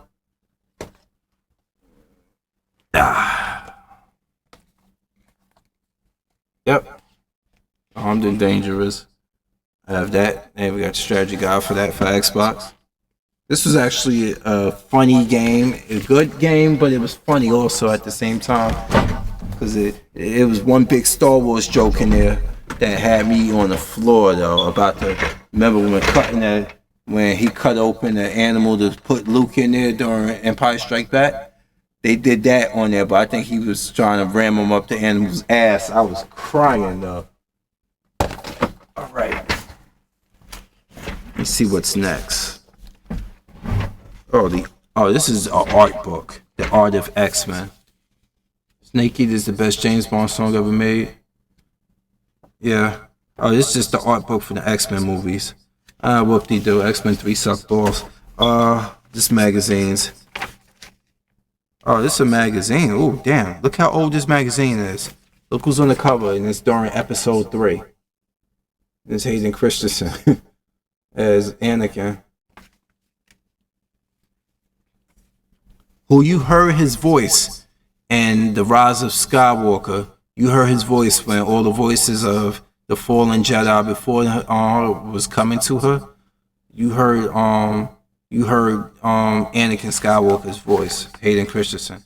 But look, see this shirt right here I have on? This shirt is a GMR shirt. It was a magazine line that EB used to support. It came and went. But this was the first issue of GMR that I still have. And look who is Resident Evil 4. See, GMR, because I used to sell these books at my store when I used to work there as a senior sales associate, then an assistant to store manager.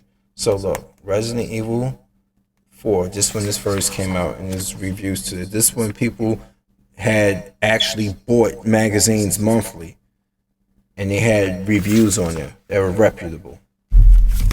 You know? And Minish Cap, one of my favorite Zelda games of all time for Game Boy Advance.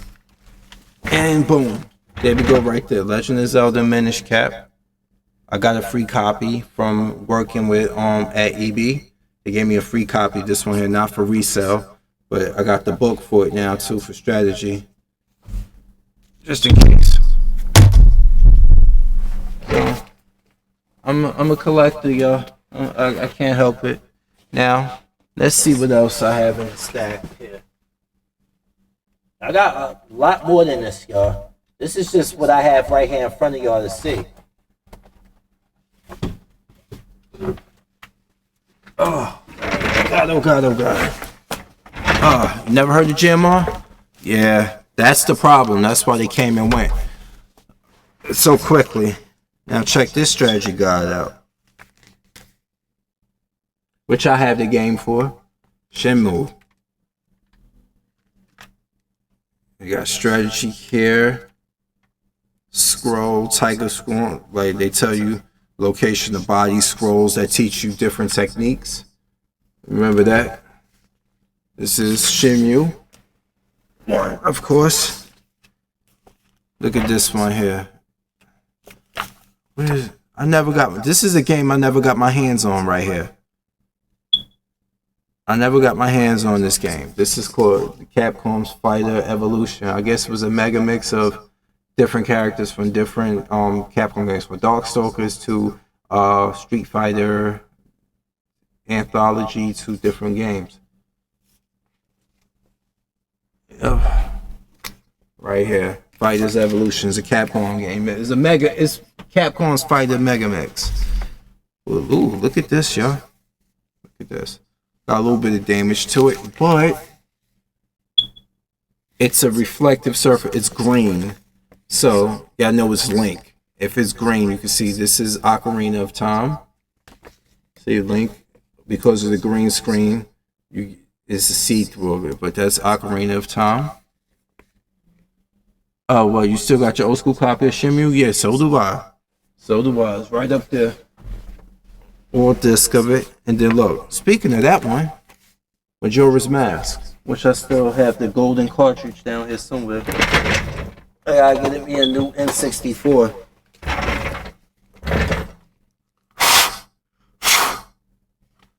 Get me a new N64 though. I can get one from New York, from J&L Games. I'll get that in a few months maybe.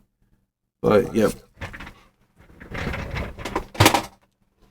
Right. Perfect guide. Both of them official. These are official guides. Official guides. But check this out right here, y'all. Look at this shine, y'all. Ain't nobody want to see me shine. Ain't nobody want to see me shine. Look at that shine. This is the Legend of Zelda Collector's Edition Strategy Guide. And this was 4 classic games: Legend of Zelda, Zelda 2, Ocarina of Time, and Majora's Mask, which came on the GameCube in the special collector's disc. And this is a good buy right here. If you can find this, good luck. You got Zelda 1, 2, Ocarina, and Majora's Mask. So I am not beat to buy GameCube to play this, because they are all on this one disc right here. So just to show you, boom, like that. Just like that, y'all. I know I'm going through a lot of these and stuff, but I'm almost done. But I'm just showing you guys that because I know a lot of you guys are significantly younger than I am, and I wanted to just show you how things were in a different time. Maybe some of y'all aren't that much younger than me and stuff. You know, Jamal's like my little brother, basically, that I never had when it comes to age-wise. Look at this. This is A Link to the Past, the Four Swords version. All right. Call of Duty. Damn, they had the original Call of Duty strategy guide. This one here is beat up. They got paint on it, on the cover, but damn, they made Call of Duty strategy guide. It's pointless. Damn, but look at this. F-Zero GX. You see the green alien guy, you're gonna see through him. Like that. Okay, and this one here, 13, which I have 13 for PlayStation 2. Somewhere over the year, right there, I see it. Yeah, I have this game also.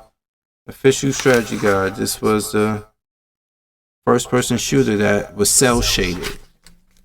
Yep.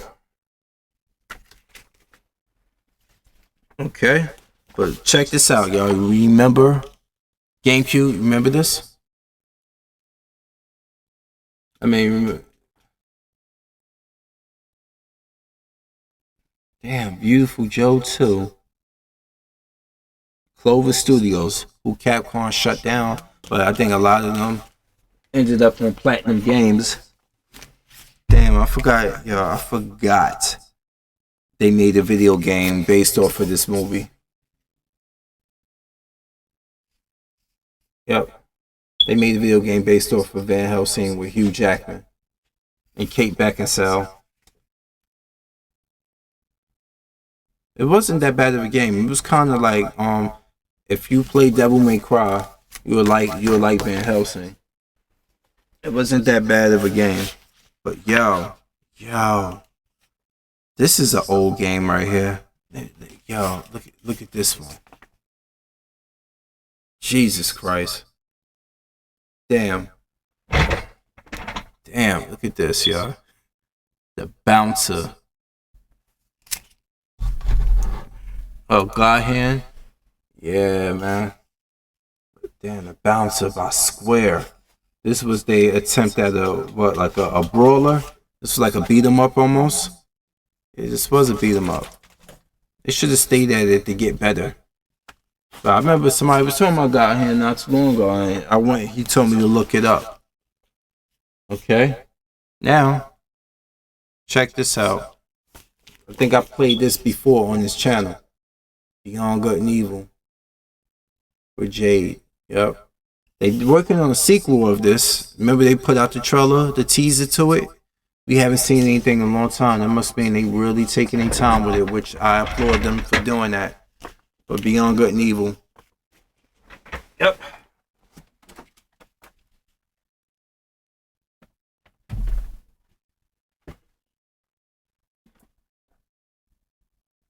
But I hope Zone X is here, cause if Zone X rewatches this, he's gonna be mad when I show him this. Give me 1 second, y'all.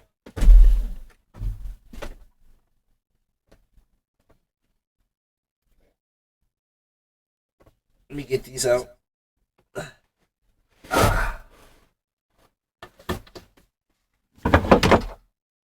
Oh man, these are heavy, heavy, heavy books. Sit down, Petey. Sit down. Sit. Go back and lay down. That's right. Good dog.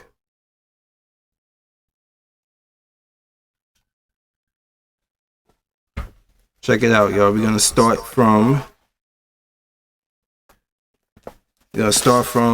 the oldest to the newest.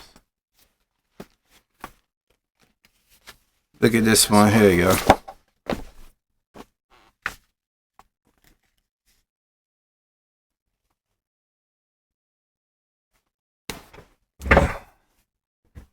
Yes.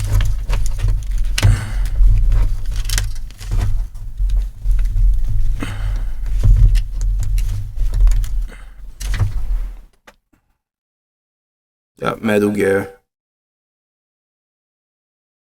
The original. Then look at the artwork. You see Yoji Shinkawa's artwork on the back. There we go.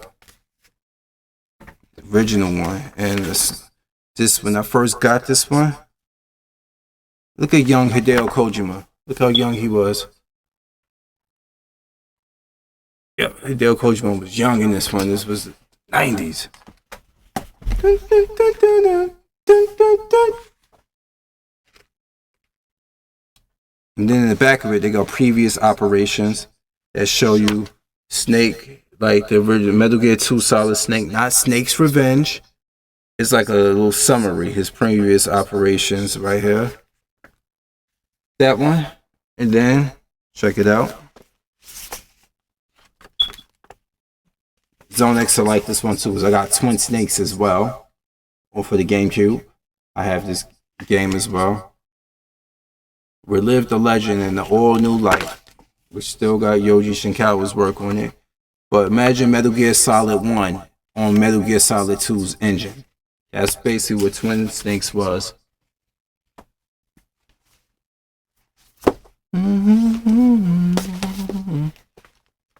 But check this out.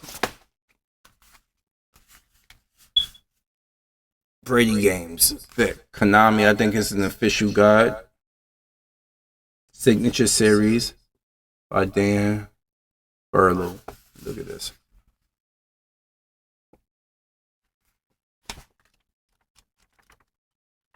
Metal Gear Solid 2 was crazy though. Story was, it was out there, but I ended up loving it. Then they even released one for Subsistence. They even got a skateboarding game in this too, Dog Tag Tactics, complete equipment, weapon rosters, and much more. Brady Games to go along with that one. And I'm closing to the end. Look at this one here. Look how thick this one is, man.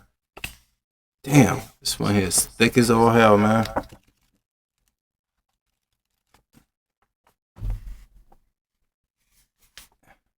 I thought you knew that about me, that I was a big collector of stuff. Yeah, man. But you think that's thick? You ain't see shit yet. Look at this.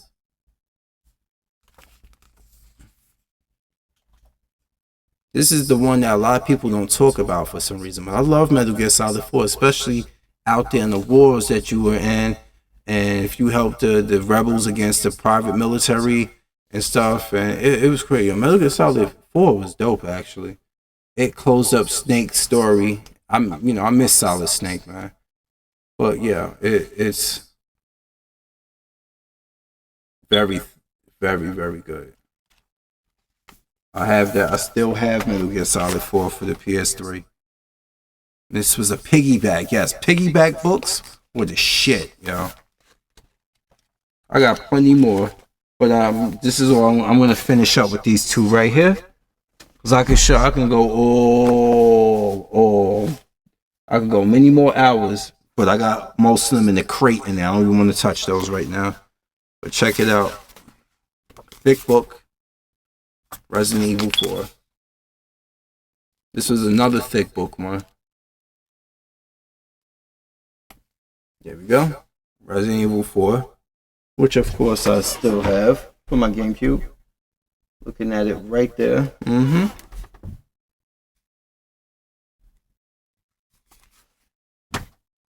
And piggyback once again.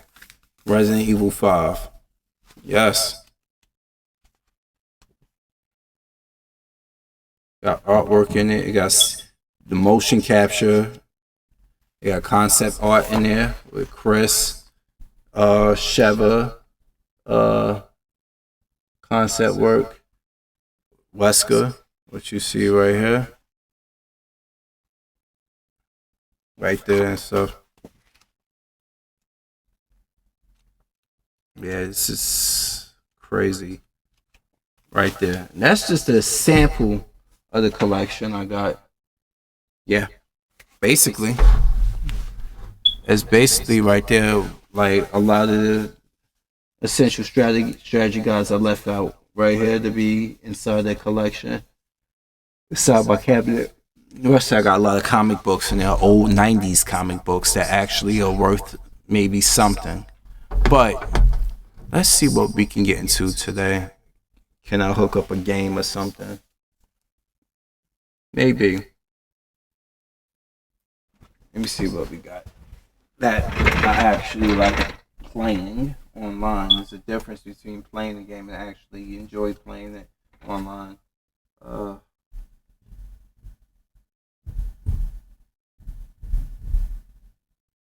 Mayo, Max Payne 3, Mercenaries, Prototype, Red Dead Redemption, which would take forever, RE6, Spider-Man, Vanquish. Damn, I remember Vanquish. I got a lot of 360 games, y'all. You don't notice that.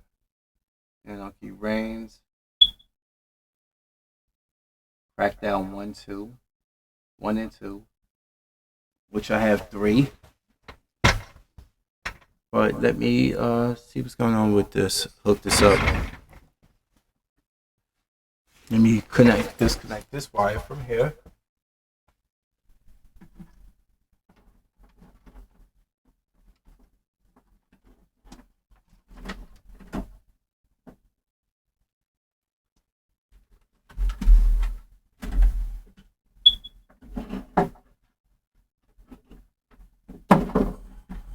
This hooking, let's see if I can hook up something.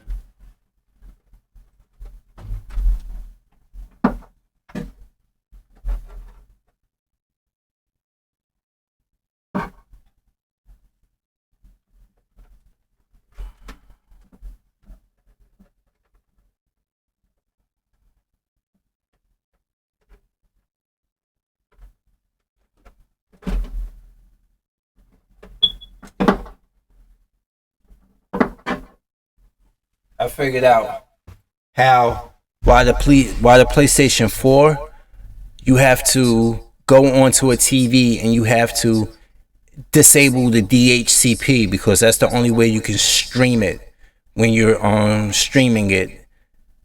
That's the only way you can stream it, by disabling the DHP or enabling one or the other. I gotta do that on the TV before I can disconnect it and plug it into that. It's tedious, but when you got Google on your side, you can actually find out a lot of stuff. So I'm about to do that now.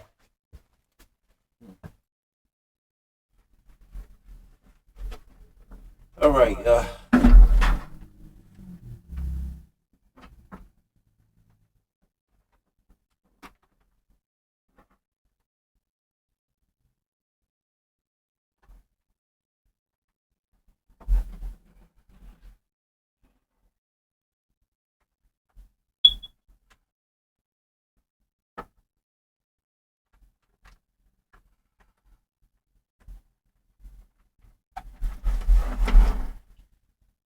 all right. See, I wanted to show you guys something else too. Let me see if I can rig it to show you that way. Come on, let's go here. Come on, y'all. Come with me for 1 second. Come with me for 1 second, y'all. If I can get this thing to go, I'm going to show you basically what I have to do here. You see, that's my big screen TV right there with the Dreamcast shell on there. This is one of my TVs right here.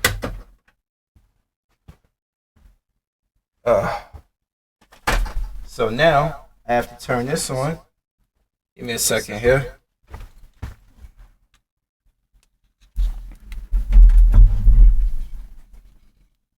Let me see if I can turn it that way.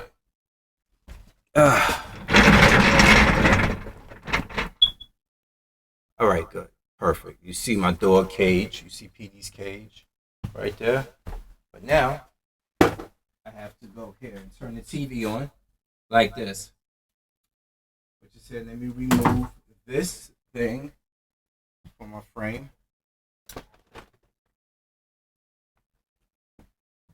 Now I'm going to turn this on. But look, I want to show you this mount that I actually put on the wall for my big screen TV, so you can see how it comes out.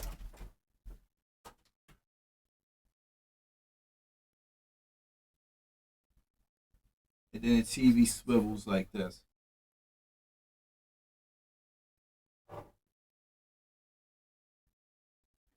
So you can actually see it right here.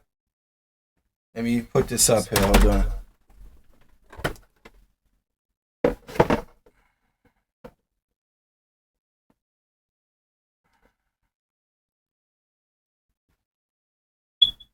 See now, you can see the TV right here. If I remove this and put this over here, you can see that a little bit better now. It's a little bit more wide open.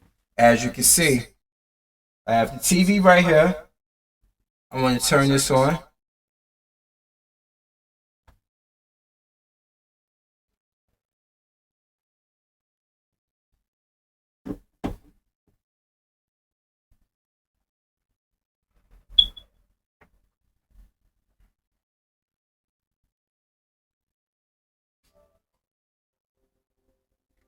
See?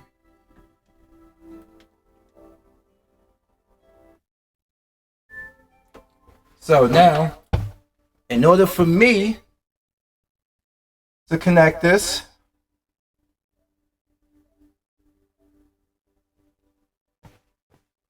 I have to go to a setting here. Oh, Horizon. I have to go to settings. And you're going to see this. Watch this. System. Enable HDCP. And I have to disable it. This is the only way I will be able to connect it over to the PlayStation. To the stream. See? Now you're going to see the screen go crazy. That means it's done. Now I have to do this thing. This is what I do every time when I do this. So let's disconnect that and let's put this swivel back. Mount that back to the wall. Push that back in. Alright, cool. Alright, perfect. So now I disconnect the HDMI cable from here. The PlayStation is still on, y'all.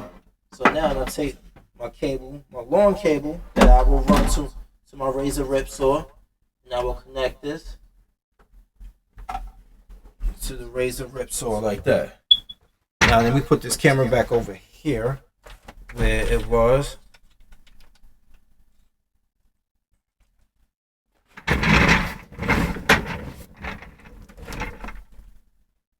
Okay. Now let me put this cable back where it was. And boom. Fix that in a moment.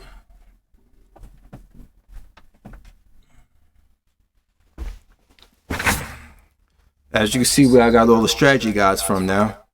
So now I will take, now that I connected that, I will take that long cable. Hey boys.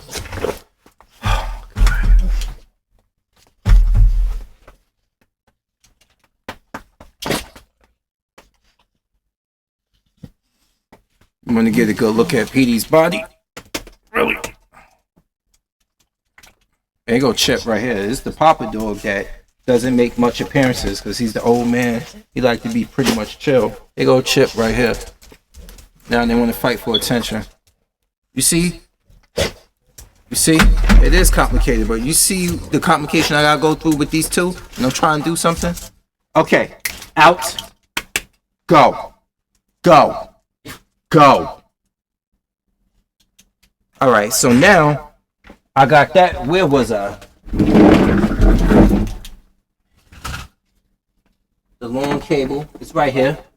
I'm gonna put it to my razor rip saw.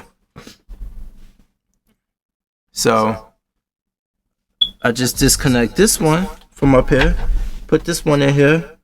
That's the only difficult part really, was that. Alright, so now let's go to, see, it's in like that.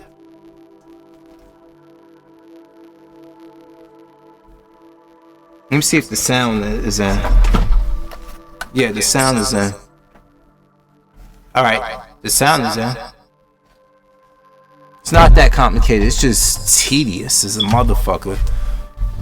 Alright, so now, where's the controller? Oh, right there.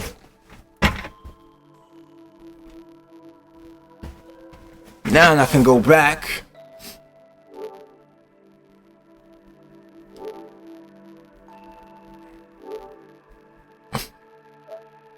And we were in.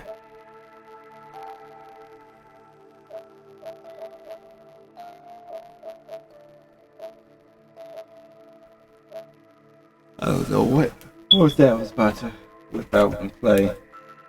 The PS4. Let's see. Boom, boom.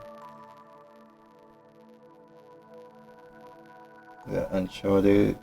Damn, I forgot the game I wanted to play.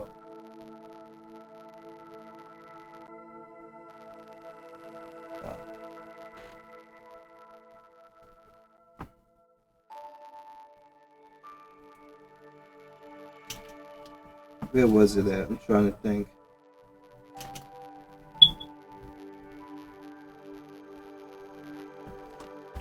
Here we go. Oh, it's already. Is it already in there, or is it in the other one?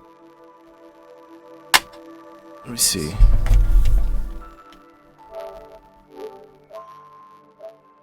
Oh, it's in there. All right, it's in there. Look like it.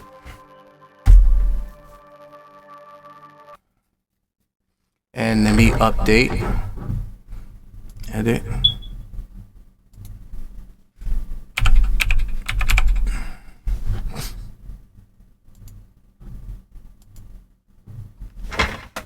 Get my headset on.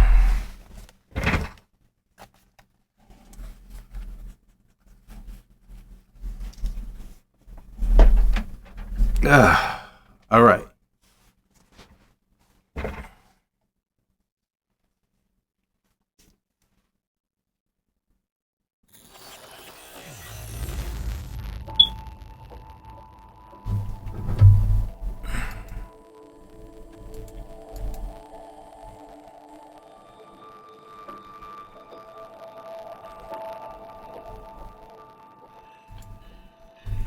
Okay.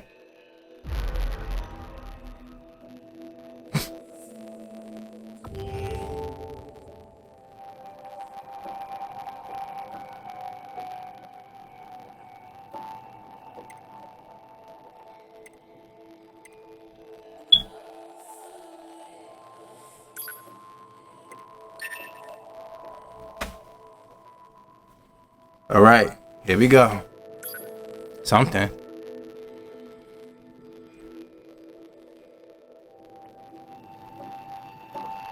What are you doing, Chip?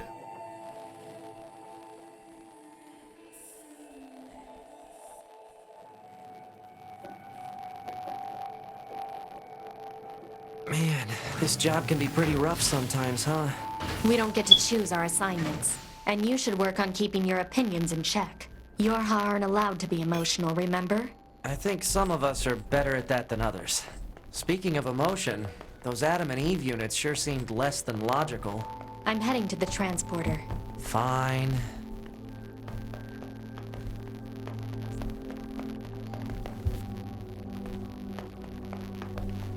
Let's see where the transporter at.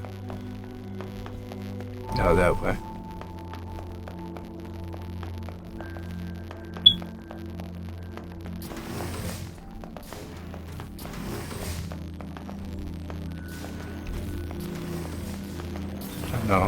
No, I'm sorry.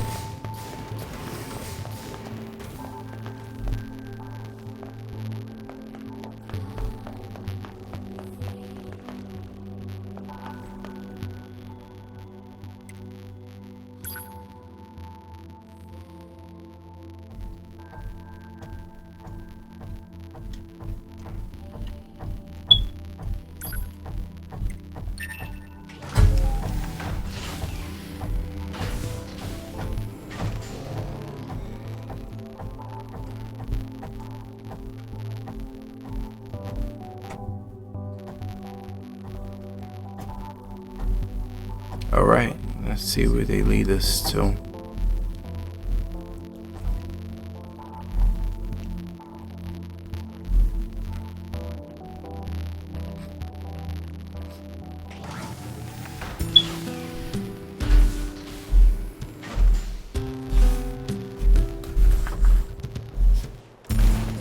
You know, there's a lot of weirdo sickos out here who were trying to do like blow up dolls that look like 2B. I'm like, you guys are a bunch of creeps.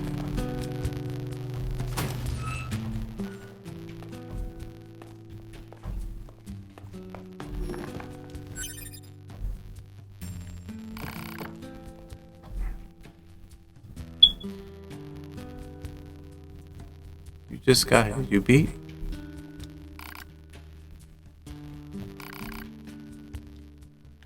Alright, let's rest. Okay, fine. Let's do this. Never played Neo Automata? Music in it's great though. Guess. Okay.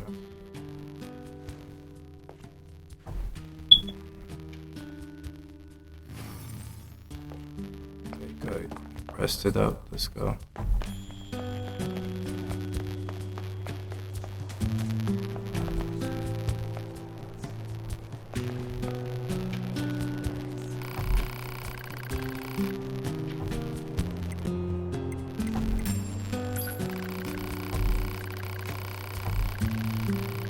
Oh, okay. I thought she had a mission.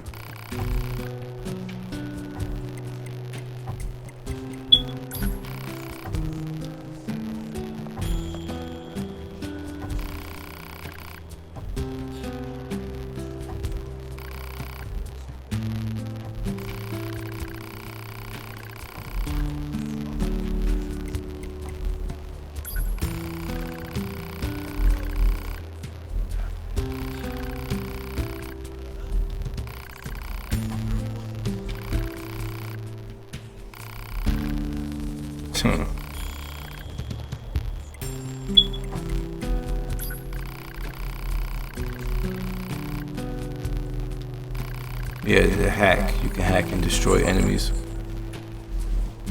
Yeah, there's some crazy 2B art, y'all.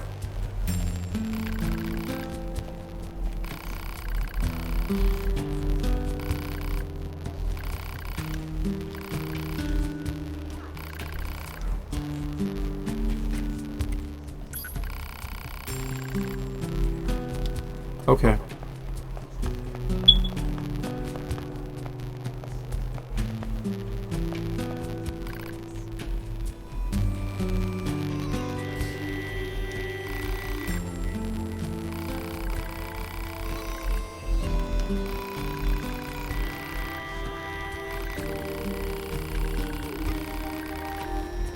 It was distracting.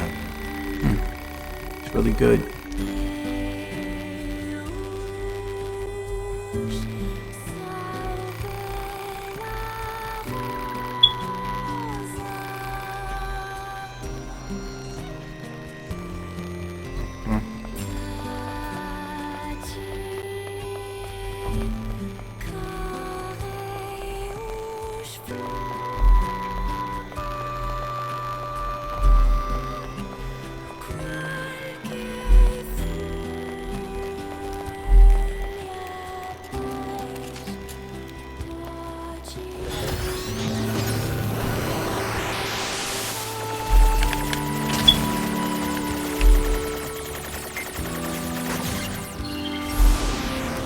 Got it.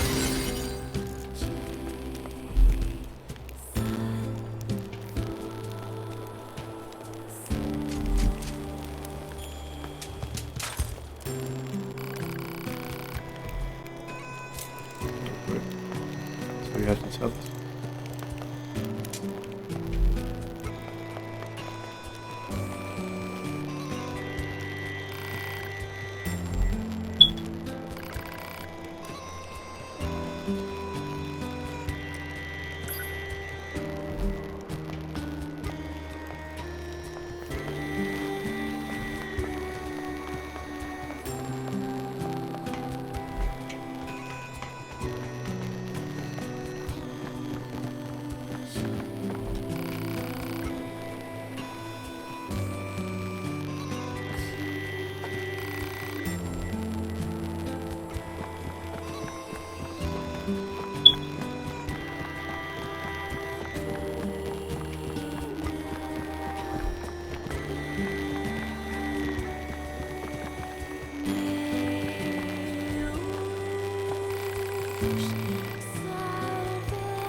Let's see what we can do.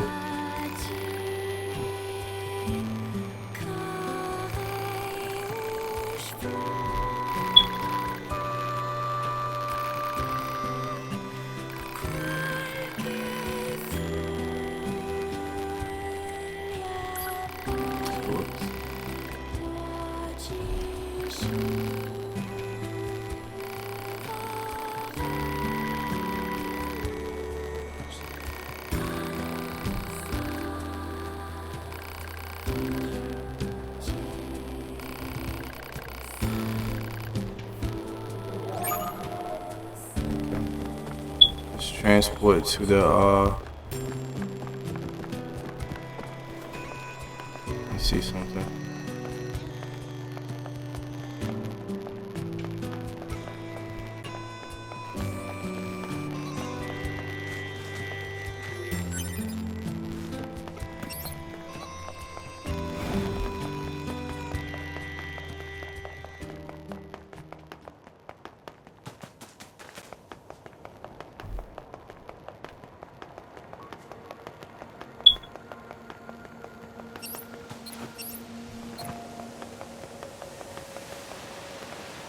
Well, let's see if we can just transport there instead of doing it. See if the transport will take us there.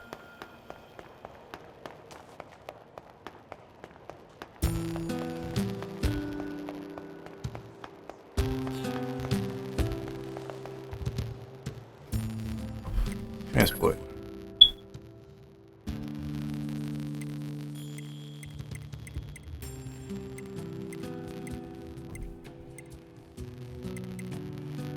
No, we have to go we have to go on foot. Okay, just making sure before I go on foot. We gotta go on foot.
Listen to how the music kicks in.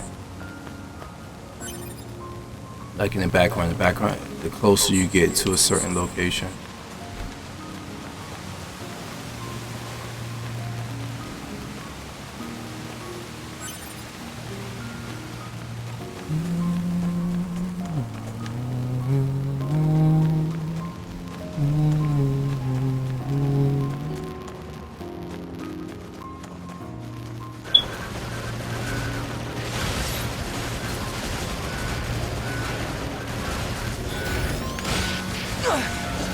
Uh-oh.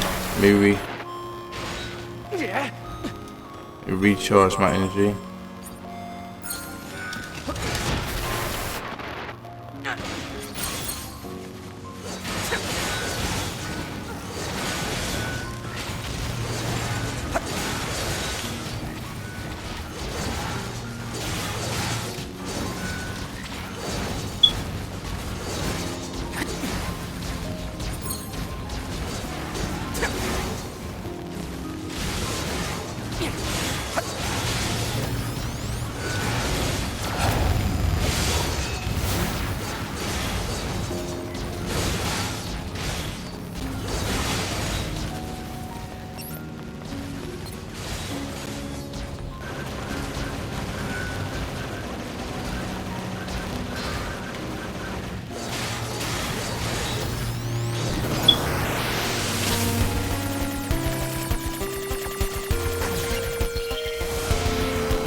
He was actually just trying to go home.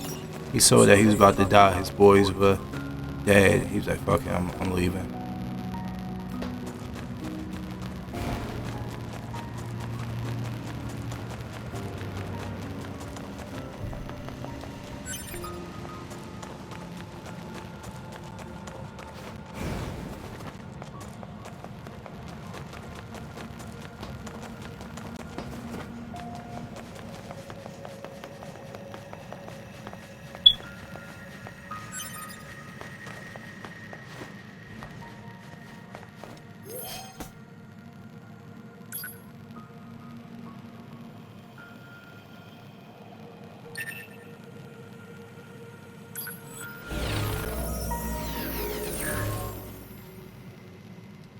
All right.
Jesus Christ, look at that. See why somebody died over there.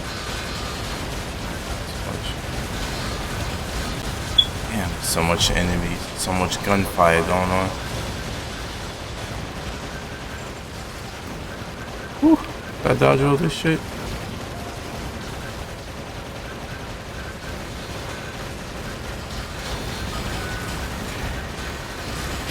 Oh, it got me. Fuck.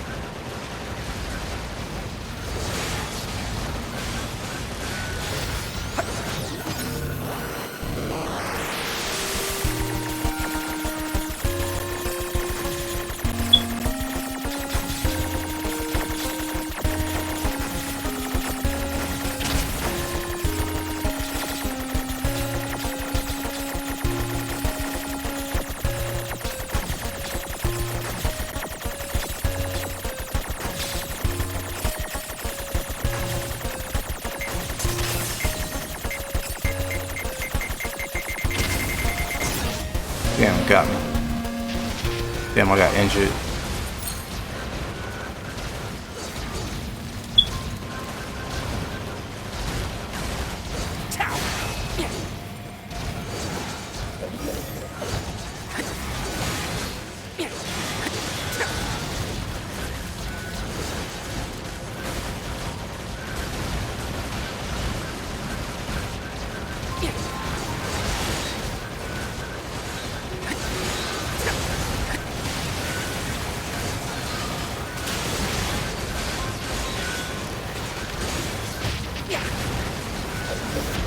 Oh shit.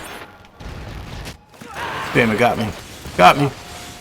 Too many enemies. Too many enemies. Continue.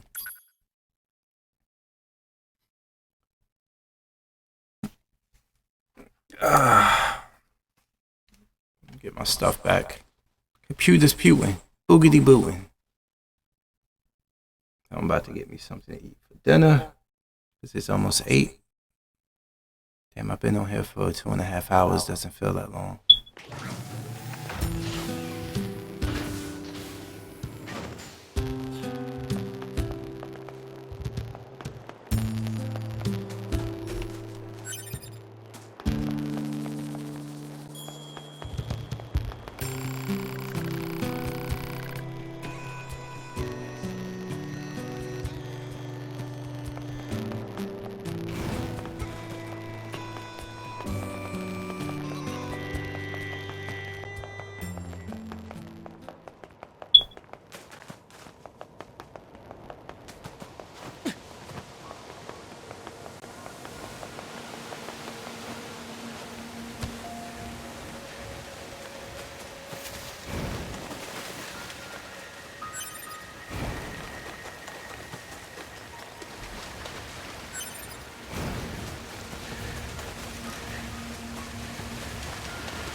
Damn.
What's this back here?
Right.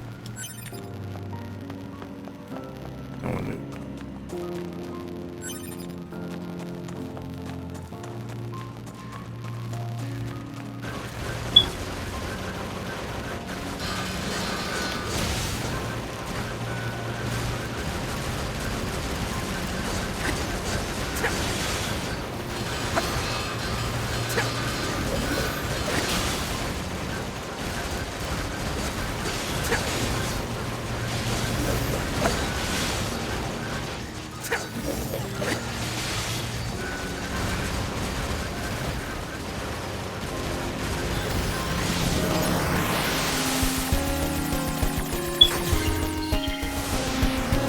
Go.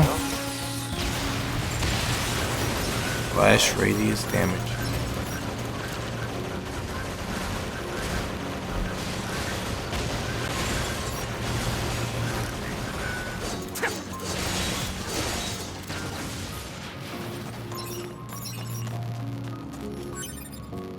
Machine core. All right.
Damn, that one thing took me out? Jesus Christ. That one thing is strong. Jesus. I think I know what I gotta do. Yep.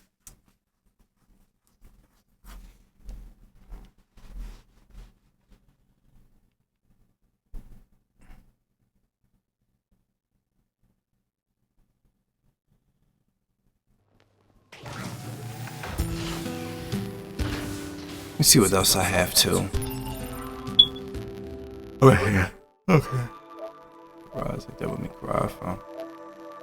Second God of War. That'll be solid. Let's see what else. Yep, the complete edition. I gotta put the disc in for that one. You're right. Let's see something.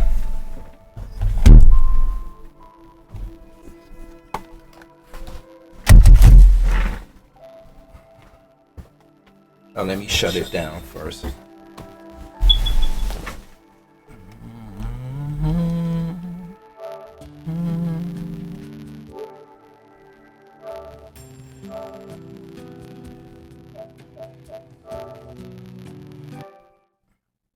Okay.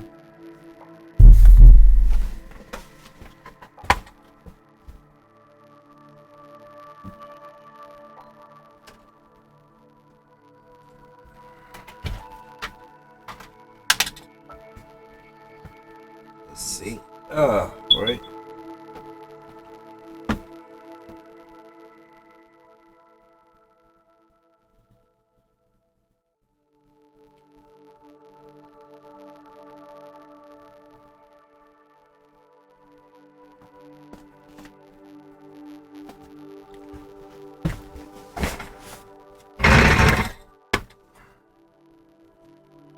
No, it's not this one.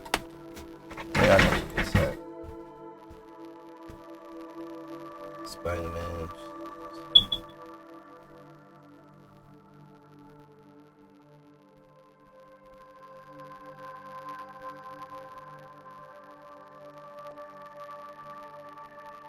Trying to figure out what I'm gonna play next.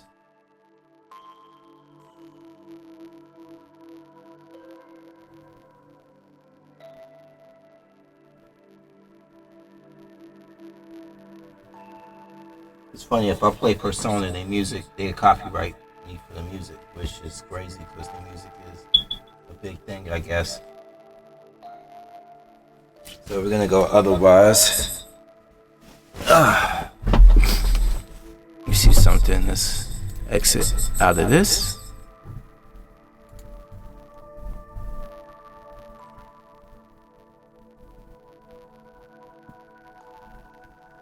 Hello? Right. Okay. Man, this is crazy. I'm hungry. I can't focus. I'm hangry.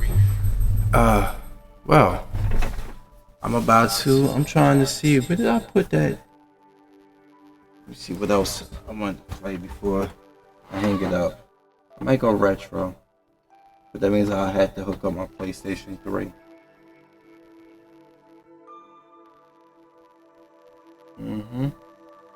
Oh yeah, I do have them though. I do have these. Also, speaking of the strategy guides, I had the games also, the Final Fantasy.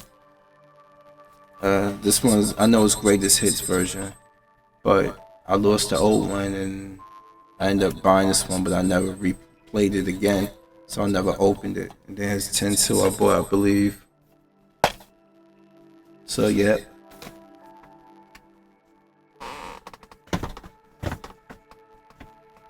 Trying to see what else we got here.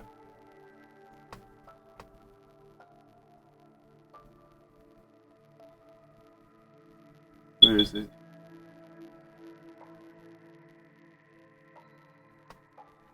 I'm going further and further. Let me see.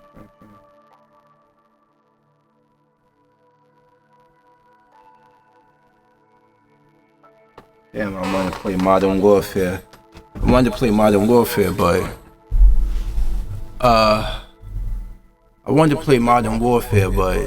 that's on my I don't feel like hooking up my damn Xbox One X to play that. Because if you're gonna play online, you gotta play it with the better Xbox than the original. But yeah, I'm about to grab me something to eat. I think I have it. I'm gonna just reheat up my pizza I had, and I'm gonna call it a day. Because I gotta walk these dogs soon, then I'm going to bed. I had a long day of seeing people pissing on the floor, motherfuckers jerking off, Bitches throwing they raisin titties at me. I just had a long motherfucking day. So I'm gonna conclude this stream, and I'm gonna tell you guys I'll catch you later, cause I will catch you later. Thanks for the likes, thanks for the watching. Thank you for letting me take you down nostalgia lane with the strategy guides. So till next time, y'all. Peace.